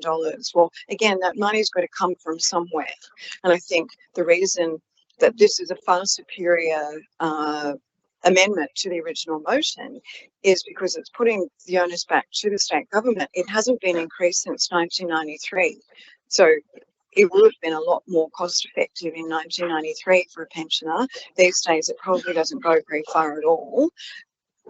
I really think that if the state government was serious about it, they could increase it, include it, as I think within this indexation in line with CPI, perhaps would make a much more valuable contribution. And I think that it would therefore follow that council would probably have to increase a small component then. But the budget has already been created and is going out on exhibition in its current form.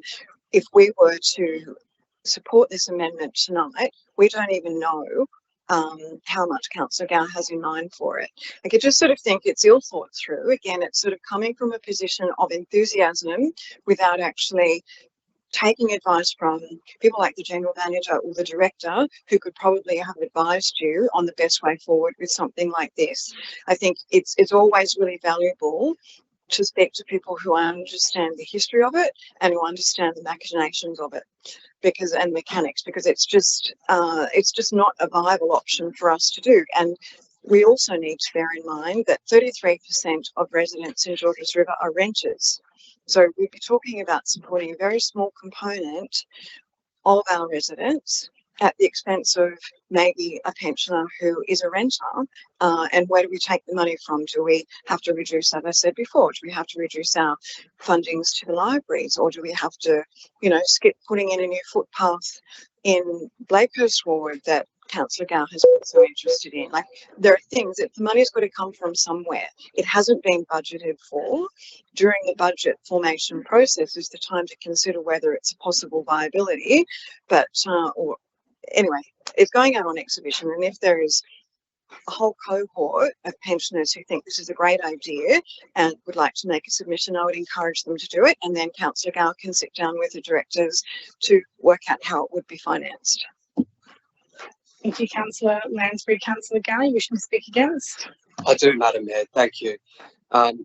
Madam Mayor, look, again, Councillor Jamieson and Councillor Lansbury, I'm not interested in getting personal on these issues. I'm here for the community and for the residents who have requested this. This motion is about taking the lead as a council to right a wrong from the past, to just because another council is not doing it, just because another council is defaulting to the standard funding, doesn't mean this one should. We used to have a council-funded voluntary pensioners rebate for our most vulnerable in this community. In it, amidst a cost of living crisis, we should bring it back. Councillor Lansbury and Councillor Jamieson keeps alluding to scare campaigns like cutting services and cutting jobs and cutting funding to libraries. It is not about that at all. It is purely about righting a wrong, doing something actually beneficial for local residents. Councillor Lansbury mentioned something about a footpath in Blakehurst Ward. Well, council has millions and millions of dollars in developer contribution funds it can utilise to build that footpath. And I'd like to remind Councillor Lansbury that she actually voted against that motion to build a footpath in her ward for those local residents. Again, the pensioners rebate, predominantly funded by the state government and council, hasn't changed since 1993, hasn't increased with the rising cost of living. This is about council taking the lead and saying, we recognise that issue, we're going to do it ourselves, because 7 years ago, that is what the council did. And all I'm asking council to do is consider doing that again. Thank you, Madam Mayor. Thank you, Councillor Gow. Any other councillors wishing to speak against the amendment? If not, we will put the amendment, and if we could please go around and take the votes. Madam Mayor. For. Councillor Allison. For. Councillor Ancelotti. Against. Councillor Arthur. Against. Councillor Demoski. For. Councillor Gow. Against. Councillor Hayes. Against. Councillor Jamieson. For. Councillor Lansbury. For. Councillor Liu. For. Councillor Marnie. For. Councillor Mort. For. Councillor Pun. Against. Councillor Stratokopoulos. For. That's 9 votes for and 5 votes against.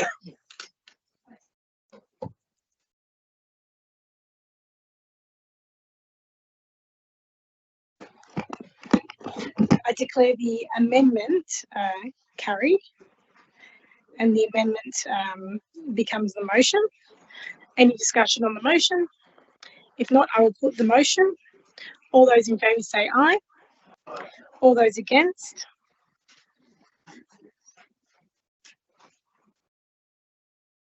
Did anybody call against? Sorry. No? Okay, all of those against, no one's against, I'll declare the motion carried unanimously. Sorry, couldn't understand if I could hear a noise.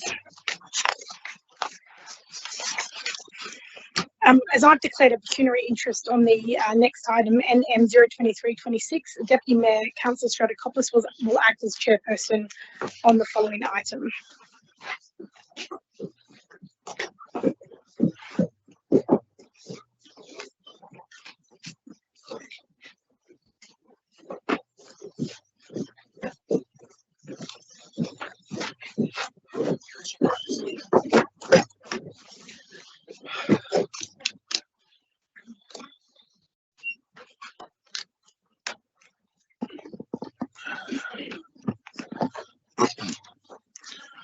Okay, councillors, next item on the agenda is NM023-26, parking concerns on Shaftesbury Street, Carlton.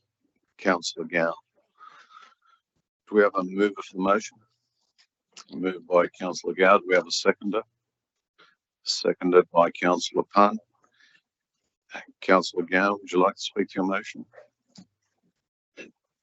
Thank you, Mr. Deputy Mayor. I move that council notes concerns raised by residents of Shaftesbury Street and surrounding streets in Carlton about the increasing pressure on street parking and the difficulty this creates for residents. Requests that council undertake a review of parking conditions in Shaftesbury Street, Carlton, and requests that the review considers measures to improve parking outcomes for residents, including resident parking permit schemes and changes to parking layout or configuration to increase the number of available parking spaces.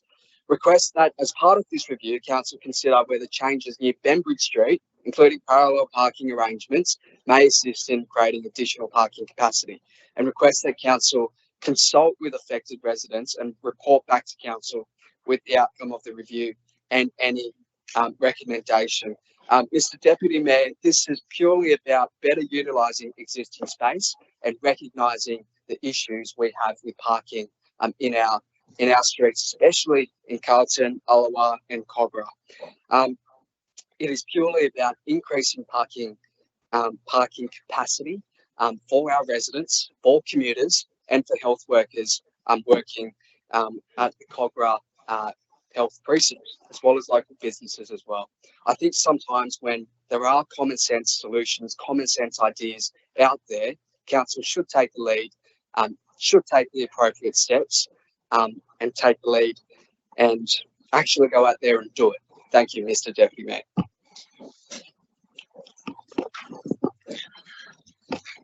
Councillor Pun is the seconder. Would you like to speak to the motion? Yes. Councillor Moore. I'd like to make an amendment. Can we have a seconder for the amendment?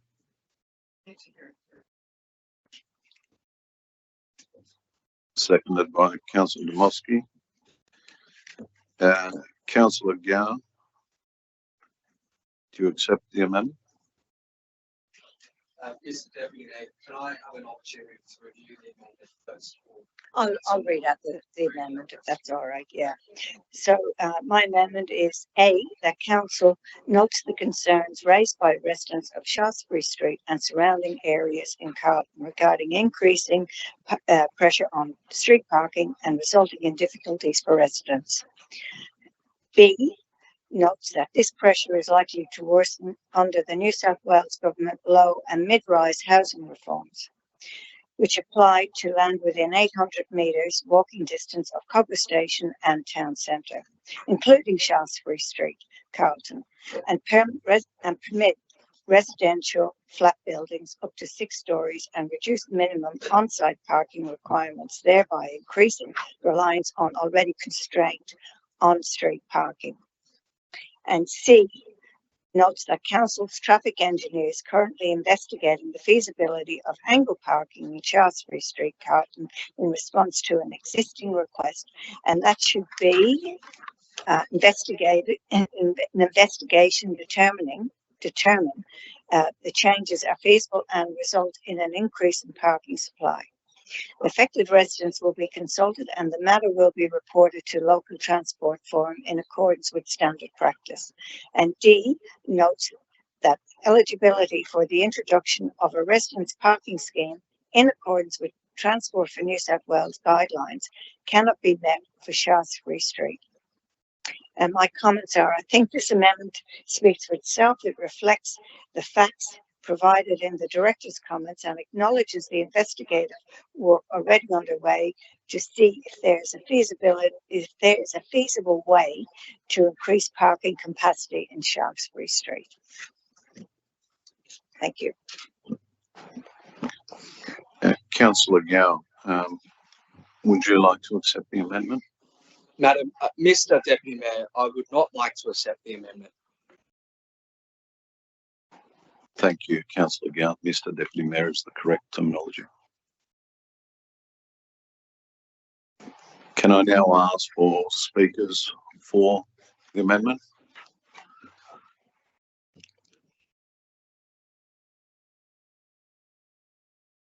Is anybody going to speak against the amendment? I do, Mr. Deputy Mayor.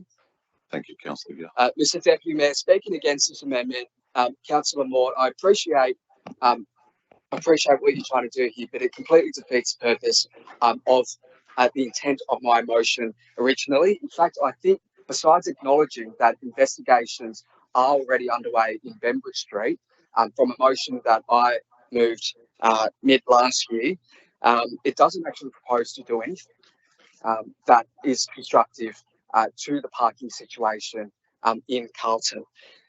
And credit is given where credit is due. With council, if Director Spelter and his team are already investigating at Bembridge Street, this motion purely lays out further expanding such investigation. I don't see why that idea should be opposed in this chamber by certain councillors.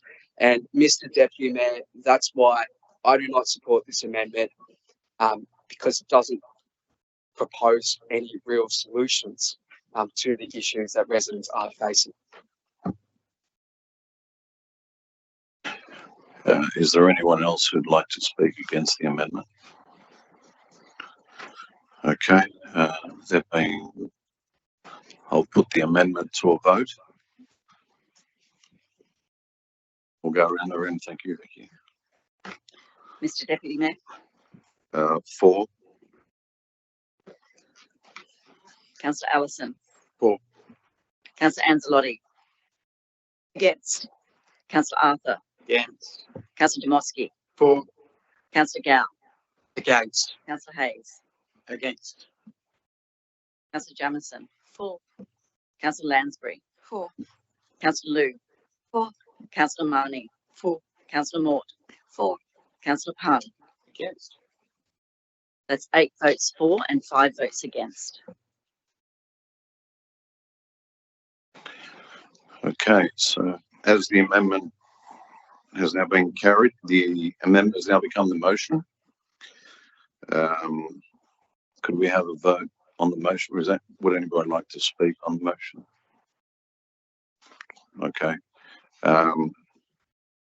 Mr. Deputy Mayor, in speaking for the motion, I will be voting against the motion because it, again, doesn't propose to do anything to address the issues facing our residents in terms of parking in Carlton. Thank you. Well, thank you, Councillor Gow. I'd like to now call for a vote on the motion. All those in favour say aye. All those against? Yes.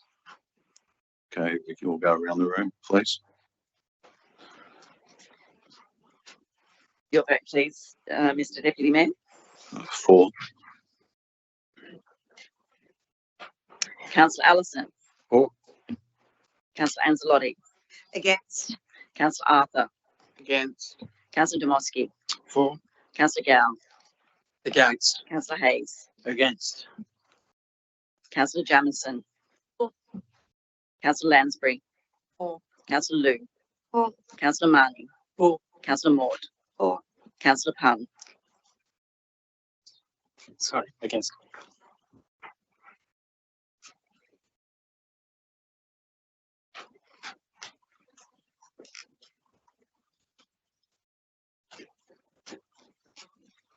Sorry, that's 8 votes for and 4 votes against. As the majority voted for, it's okay. As the majority voted for the vote, I declare the motion carried. Thank you.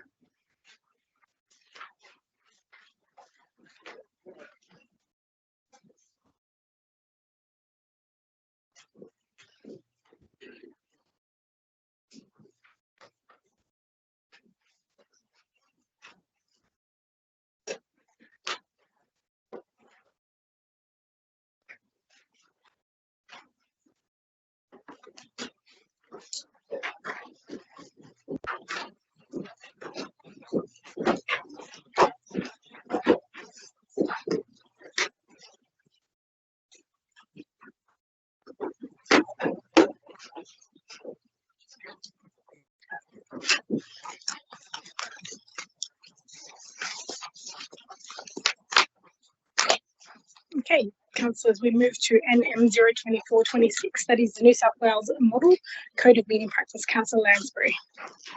You seconding that, Councillor Pun? Oh, sorry. Confusing me.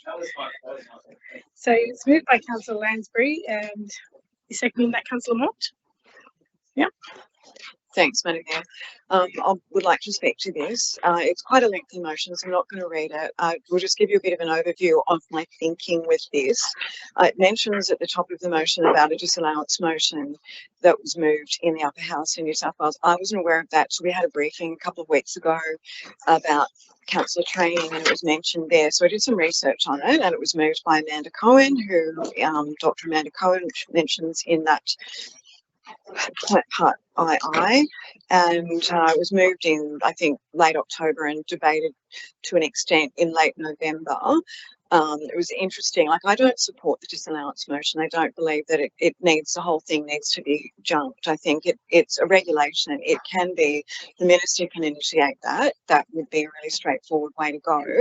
The new code has only been in effect for sort of 4 months, really, but it's just not working. And that is coming from, again, I know people hate me saying it, but it's coming from a position of experience. I have never felt less informed as a councillor as I currently do now.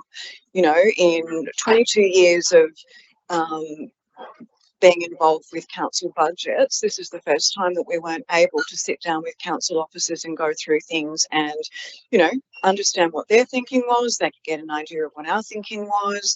And it's got out on exhibition. I've sort of spent some time over the last couple of weeks going through it. There's a lot more I need to have a look at because it's kind of new to me. I wasn't aware of what was going to be included. Like, it is baffling to me how banning briefings to councillors is going to enhance transparency. It just doesn't. It in fact does the opposite.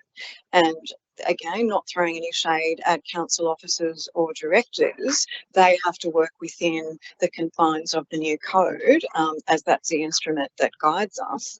But we are not able to work with them. We had committee meetings 2 weeks ago, very heavy agendas in most of them, especially assets and environment and planning. And many of those items, I mean, I think in assets, we had briefings on the overland flood study and the green sporting amenities building. I don't really think we might have had something on the Penshurst Domain plan, but not much. We didn't have any briefings on the changes to the local transport forum or the Peakhurst Park Adventure Playground.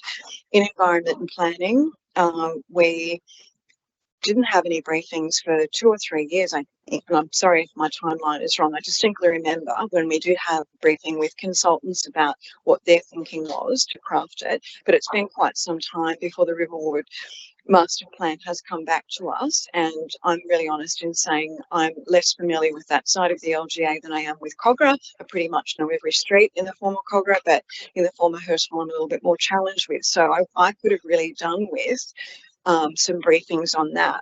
The Mortdale planning proposal was very involved with the Mortdale master plan. We had many briefings on that. We had a couple of iterations, as councillors know, and it's really crucial for councillors to be involved in that process, to understand what's being proposed, and to ask all of the silly questions that are not going to get asked in a formal meeting setting. They're just not going to do it.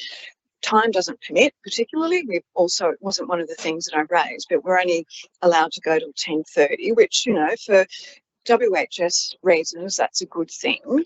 But it also might mean that we haven't actually got to that point yet. We have a fairly full agenda, but I don't think we're going to go anywhere near 10:30, which is a good thing. There are plenty of times that we were here till midnight, particularly during COVID, when we met online for the best part of 2020 and a big chunk of 2021, which brings me to my next point. We were able to do that quite successfully, even though the program we used, Skype, was pretty clunky. We did that for quite a long time and we were able to get our work done. The fact that people are now prohibited from joining a council meeting or committee meeting or whatever online is absurd to me. You know, the two reasons you're allowed to do it are for caring responsibilities or if you're sick. Well, I think if the last thing you should be doing should be making decisions on something. Some of us travel for work. We've got two of my former Labor colleagues travel to Canberra quite frequently, and therefore with this particular ruling, they can't participate in, it'll either be, you know, committee meetings, public forum, council meetings, you know, not really going into that for you guys, to be perfectly honest, but it's just a in principle thing, really. I just think that it's a really backward step. Public forum. You know, we had public forum here last week. We had a fairly full gallery. We've got a few people here tonight, but we don't have very many people here because really they don't have skin in the game. If they're not going to present and, you know, there's that immediacy of hearing how we vote on something at the end. The one advantage I would give to having it separate is that councillors can ask questions, but I'm still yet to be convinced on the merit of separating it entirely. I know that I do need to wind up, but let me just quickly sort of say that the thing that if the Minister Honig was only of a mind to amend one thing, I would implore him to reintroduce the capacity for briefings for councillors. We're the decision makers and we need to be well informed. We all have very different career paths. We all do different things. We had to have a couple of engineers. I don't think we've got any planners on council. As in councillors, we all have different life experiences, but the newer councillors especially need to know how council works. I think that it comes with experience, it comes with time. These things, you don't just wake up one day and understand how it all works. You learn from the people around you, you learn from the staff who are professionals, you learn from the general manager and the directors. That's how things work. So, you know, I ask for the support for this particular motion. I know that it's only been in effect for a very short time, but really it's just not working. The major thing I hear from other councillors from surrounding councils is the lack of briefings. They also feel uninformed. So anyway, I'll leave it. I could have a lot more to say on that, but I will leave it at that. Thank you. Thank you, Councillor Lansbury. Any other councillors wishing to speak for? Councillor Maud is the seconder. I'll reserve my right, thanks. Any councillors wishing to speak for or against? I would just like to add comments as well, saying that I do think that councils are flying blind without the ability to have the briefings.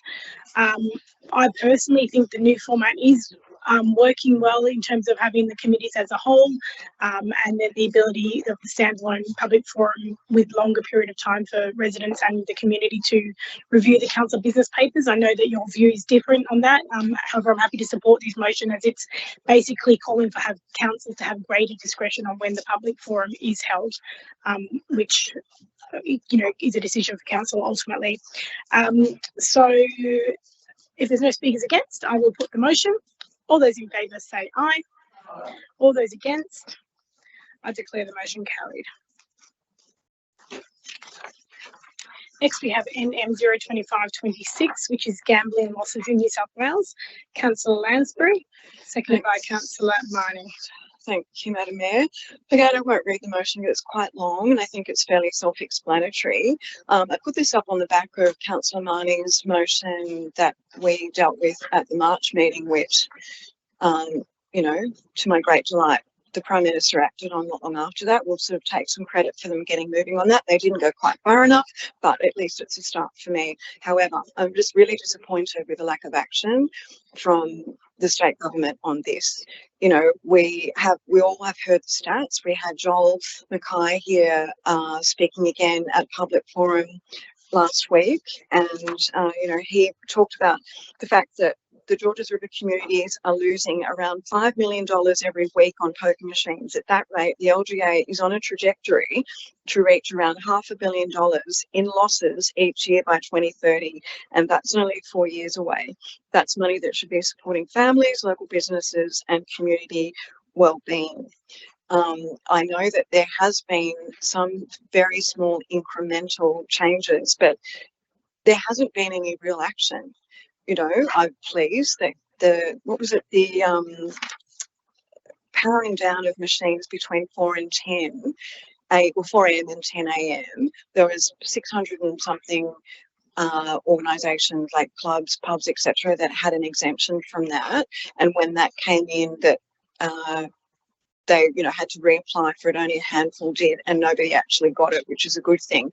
But I'm yet to be convinced why anybody would really need to have the opportunity to play poker machines between 12 and 4 a.m., 12 a.m. and 4 a.m.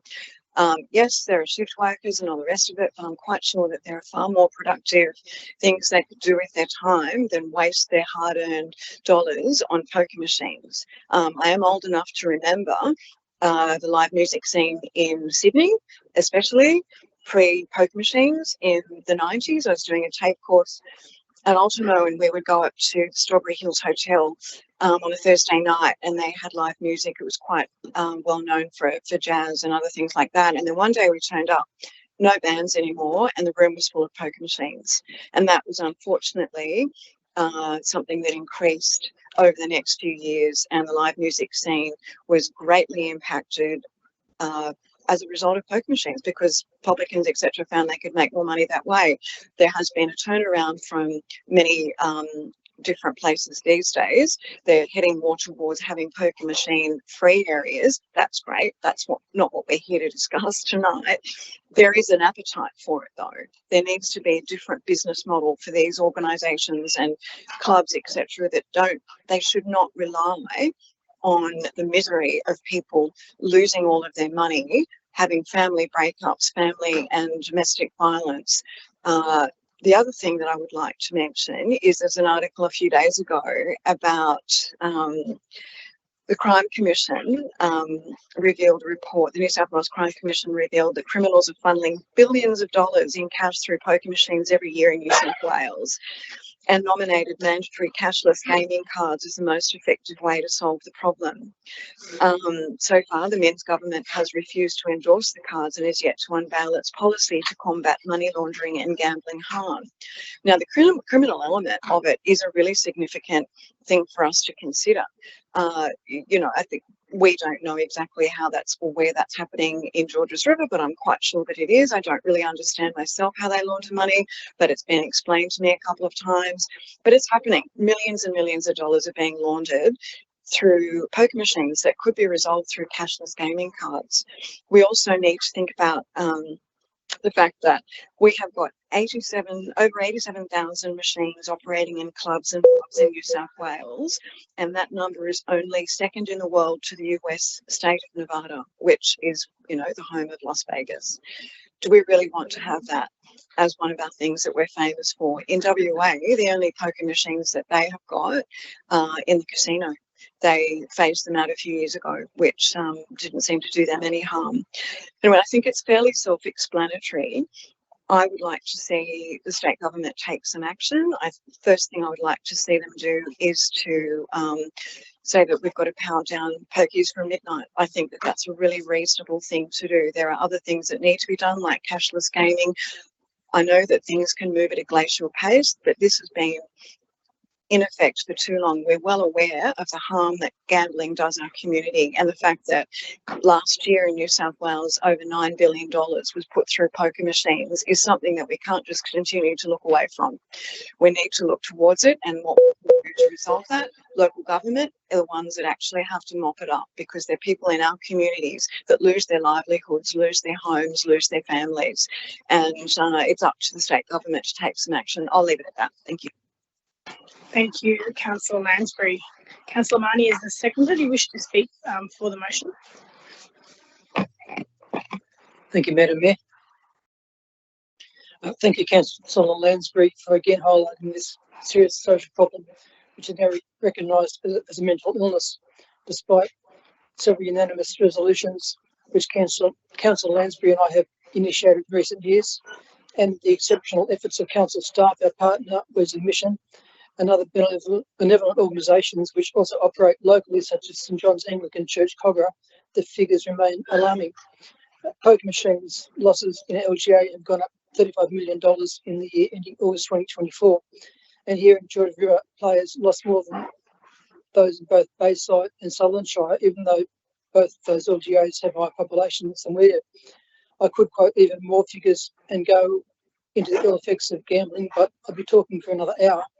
And I believe that all of us here, with our close exposure to the community, are aware of what the state government needs to do without further delay. Councillor Lansbury mentioned a minute ago the need to bring in cashless cards for gamblers. Just on my computer here, going back to February 2023, that was a notice of motion that I put up to the Liberal government, but like Labor, they didn't think it's a problem somehow. All notices of motion lodged by Councillor Lansbury and myself have been unanimously accepted by both current and former councillors of all political persuasions, Labor and Liberal, plus Independents and the GRRR. I can't fathom why all of us local councillors totally understand the issue, but our Labor and Liberal counterparts in Macquarie Street never seem to get it. I hope the government closely examines this comprehensive notice of motion without delay. If not, I strongly encourage anyone in this room who is considering running for a state election next year to adopt this matter as a crucial campaign issue. Thank you. Thank you, Councillor Marnie. Any councillors wishing to speak against the motion? Do you have an amendment? You can move your amendment if you like. Councillor Pun has an amendment.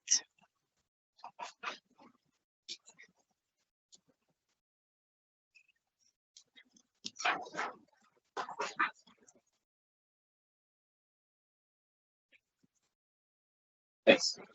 Yeah, just read it out. I'll speak briefly to it. But you just read it out first, just Yeah. for the benefit of everybody. Is it just, are you adding to that existing motion, or? So I'm amending paragraph 5. Five, When yeah. the New South Wales government has commenced significant gambling harm reduction reforms, while acknowledging continued community concern and the importance of ongoing evidence-based reform, and then a further amendment to paragraph 6 that reforms introduced by the government to date include, but not limited to, banning external gambling signage, reducing the cash limit on new machines from 5,000 to 500, lowering the statewide cap on poker machine entitlements by more than 3,000, restoring mandatory shutdown hours, and strengthening responsible gambling measures in venues. So just the yellow is your Just amendment? the yellow. Yeah. So you're replacing the existing What I'm doing A is block 5 or 4? mine says amending 5. So replacing And amending 5, okay, and adding 6, okay. Amending 5 and 6.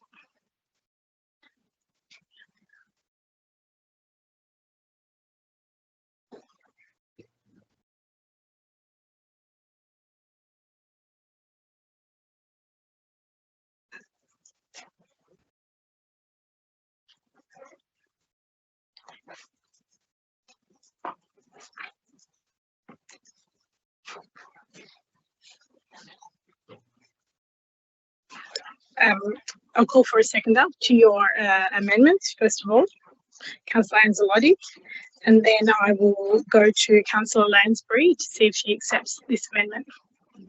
She doesn't, right? Then we will debate the amendment. Thank you.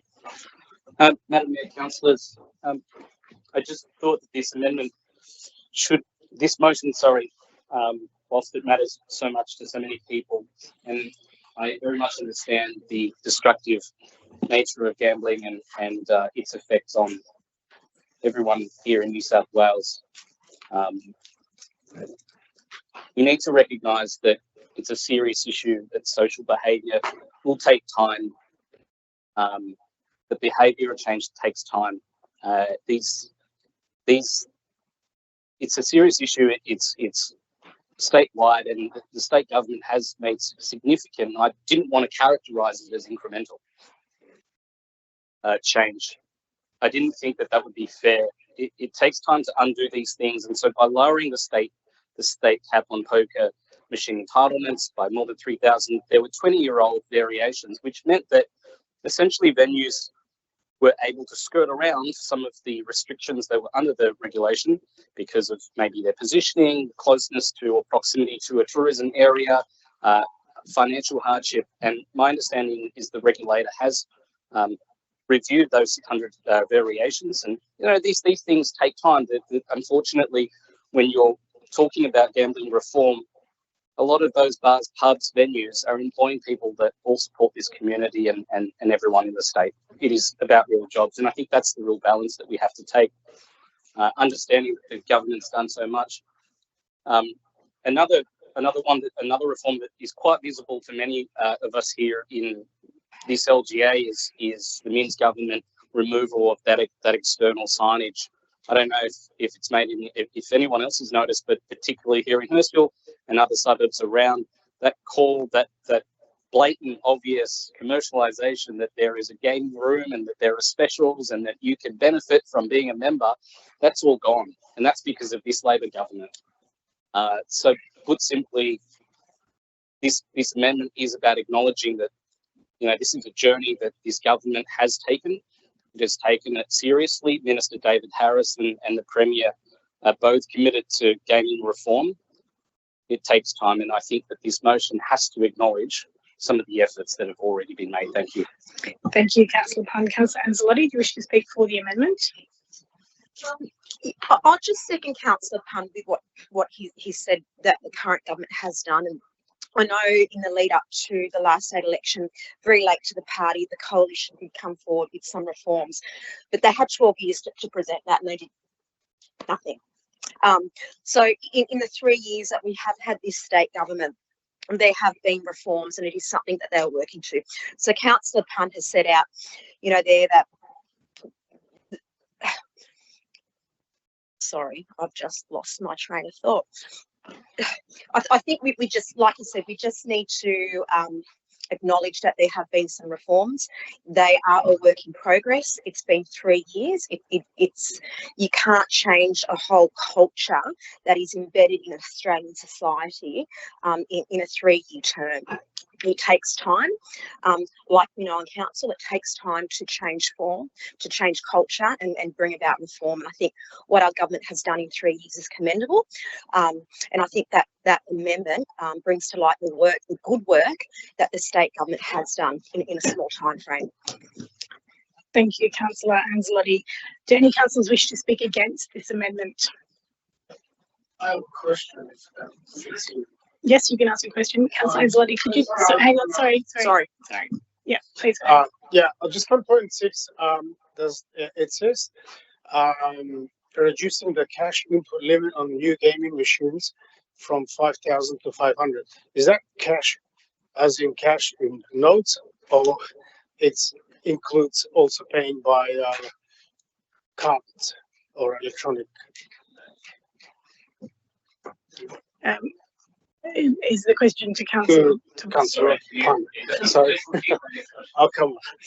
And I was saying the 0.6, yeah, that you're proposing in the reforms. It says reducing the cash input limit on the new gaming machines from $5,000 to $500. Is that cash in specific in notes, or just encompasses the paying by cards and electronic transfers and stuff like that? Sorry, Councillor Pun. Just out of curiosity, yeah, that's all. Microphone on, please. Yeah, thanks. My layman's interpretation is that it's cash As in notes. notes. But still allow electronic transfers and paying by credit cards. There's no limit on it. This is just my understanding is that you can't use your EFTPOS card on a gaming machine at all. on some of them. You can. I don't know. I actually thought it was cash.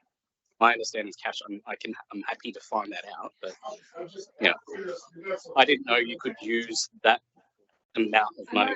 I might put the question to the maybe director someone else to has got see if she experience. is able to answer with her. Yeah, through you, Madam Mayor. I believe it is just cash or whatever the club card issues you for whatever club that you're currently playing at. Thank you.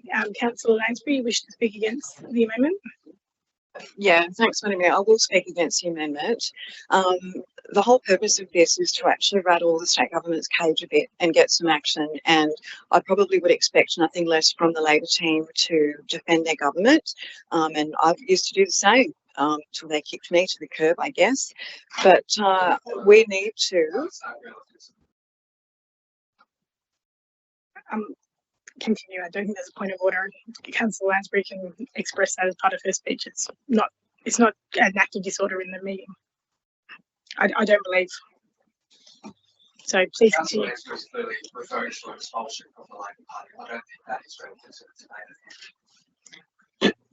Well, it is. Thank you, Councillor Gow. I'll rule on the point of order.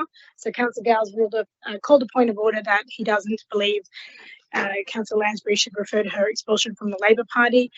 Councillor Gow, do you want to refer me to a clause of the Code of Meeting Practice that you believe that is an act of disorder? Madam Mayor, I just think it's not relevant information. That's not an act of disorder. Irrelevant information is not an act of disorder. So if you can point to me one of the acts of disorders in the Code of Meeting Practice that you believe that relates to. Madam Mayor, in past you've made similar rulings against me for point of orders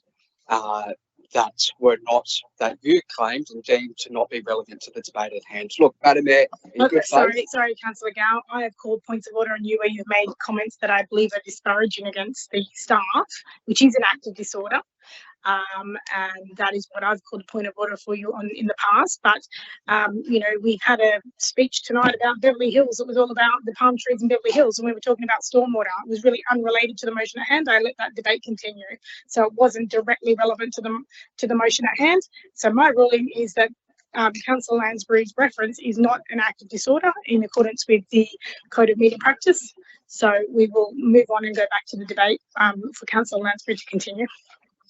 Thank you, Councillor Lansbury. Thank you, Madam Mayor. I'll be careful not to mention it again because obviously it makes people uncomfortable. Sorry about that. Anyway, yeah, I'm not supporting the amendment because I don't believe that they have done very much. They have tinkered around the edges. They have only been in government for 3 years, granted, but there's a report that they've had since December 2024, which they haven't actually responded to. The very simple thing they could do, almost at the stroke of a pen, would be to stop poker machines being accessible at midnight. That would make a huge difference to people's lives. And this is a political amendment, and that's the only way that I can interpret it. And you're sticking up for your state government, which is very honourable. Well done. But I'm not a member of the Labor Party anymore, so I'm a little bit more free to speak what I've felt for a very long time. The lack of action is not good enough. We need to put pressure on the state government to take action. And regardless of whether it was a Liberal state government or a Labor state government, nothing has been done really of any great consequence in the last couple of years. So that's what this motion is asking them to do, is to actually respond to the 2 independent reports comprehensively with I don't know how they're going to respond to the cashless gaming aspect of it. Surely it should send chills down people's spine that billions of dollars are being laundered through poker machines. Wow, you can resolve that apparently, according to the Crime Commission, by introducing cashless gaming cards. Somebody always will find a way around it. They always do. But there's a really interesting article in the last few days about just how much money was going through different poker machines. They weren't talking about Georges River. They were talking about other LGAs, granted, but that just because they weren't referencing it doesn't mean it's not going on here. Of more concern to me is the impact it has on people that are addicted to it. Is it addiction? I've never got it. It's not something that I really understand, but people get caught up in it. It's the flashing lights. They're in a windowless room. They keep thinking just one more go, and they end up putting their week's wages through it, and then their rent or their mortgage payment, and then they go home and have to explain to their partner that they've got no money to feed their kids that week. Those are the sorts of things that I want to be addressed by our state government. You know, I'm very conflicted about the Labor Party these days. I want them to succeed, but I actually want them to do things that make a difference to people's lives. And this is one of the things that would make a huge difference to many people's lives. And especially, my concern is what happens in Georges River. So, yeah, I don't support the amendment. Thank you, Councillor Lansbury. Any other councillors wishing to speak against the amendment? Councillor Marnie? Thank you, Madam Mayor. I just would like to back up what Councillor Lansbury said, in particular about the cashless card. As I said 10 minutes ago, we tried it right into the Liberal government in 2023 and nothing's happened. Labor knows all about it. They don't care. They're not waiting for a small council like us to blow the whistle on it. They know the facts and figures. The Crime Commission is an agency of state government, and the truth is out there. So I ask you again, why the hesitation with all the reforms that Councillor Lansbury has raised, but in particular, there's no explanation for not bringing in the cashless card. Why are we defending criminals? Why are we defending money laundering? I just don't get it. And to quote a former premier back in the 80s, I think it was, he said there's a sinister hand moving in all of this, and that's all I can say. That's pretty bad. Thank you. Thank you, Councillor Marnie. We've had 2 speakers for and 2 speakers against the amendment, so I will put the amendment to a vote. If you could take the votes, please. Madam Mayor, Against. Councillor Allison, Against. Councillor Anzalotti, For. Councillor Arthur, For. Councillor Demoski, Against. Councillor Gow, For. Councillor Hayes, For. Councillor Jamison, Against. Councillor Lansbury, Against. Councillor Lou, Against. Councillor Marnie, Against. Councillor Mort, Against. Councillor Punn, Councillor Stratokopoulos. Against. That's 9 votes against and 5 votes for. I declare the amendment lost. And so we revert back to the original motion as moved by Councillor Lansbury and Councillor Marnie. Is there any further discussion? If not, I will put that motion. All those in favour say aye. All those against? I declare that motion carried.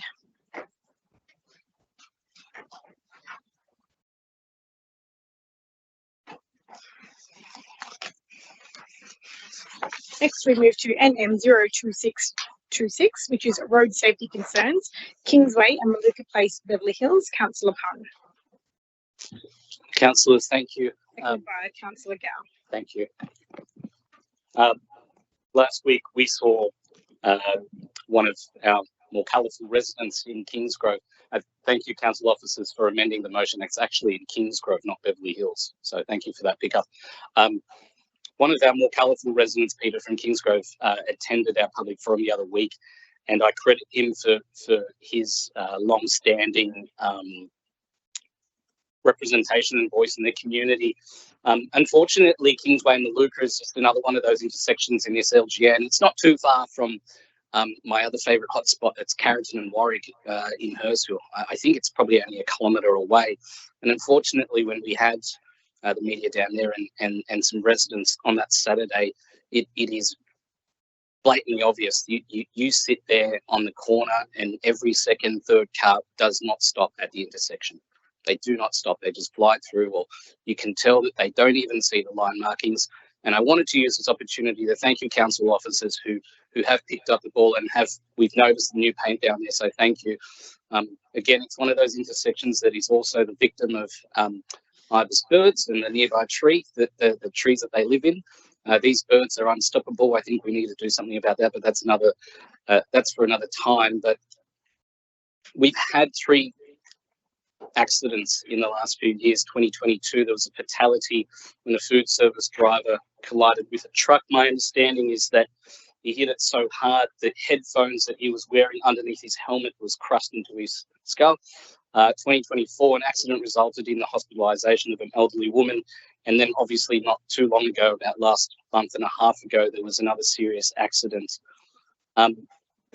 Councillors, what we're calling for is certainty. And I look again, I commend council for taking this matter seriously, but the petition, the 80 odd petition that was lodged sometime last year, there was a letter back to Peter saying, yes, we're going to do some line markings, so on and so on. But it took this accident for some real action to happen.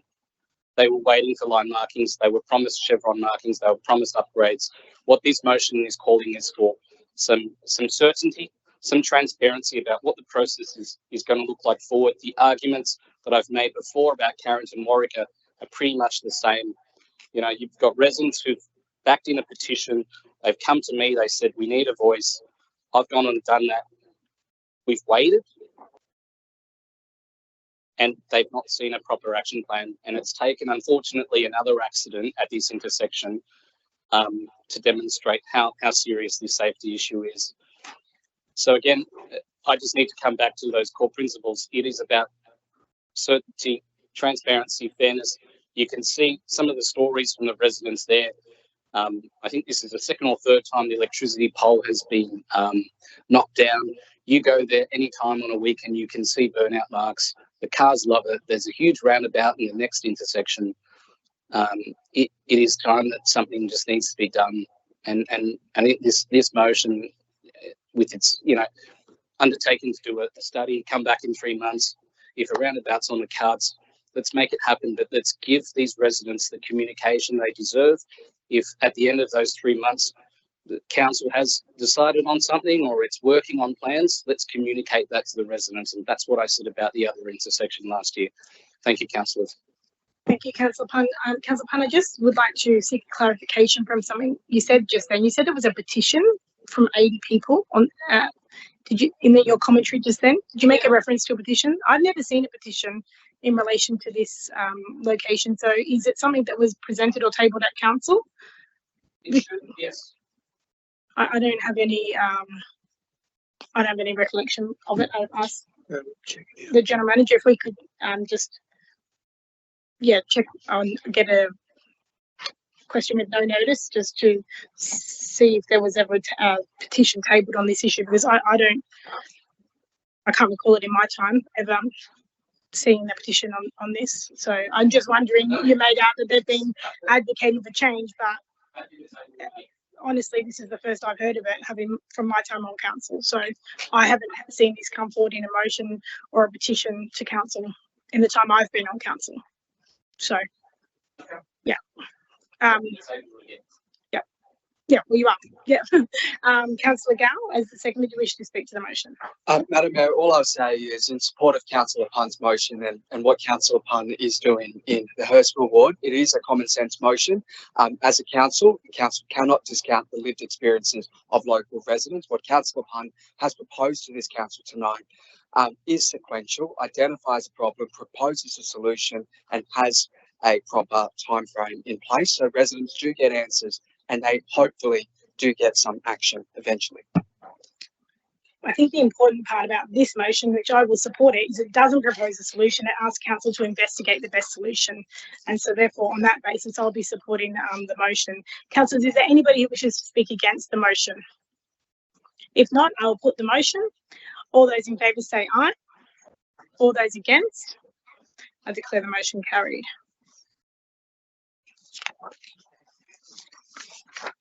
Next on the agenda is the questions with notice. Questions with no notice and councillor questions on agenda items.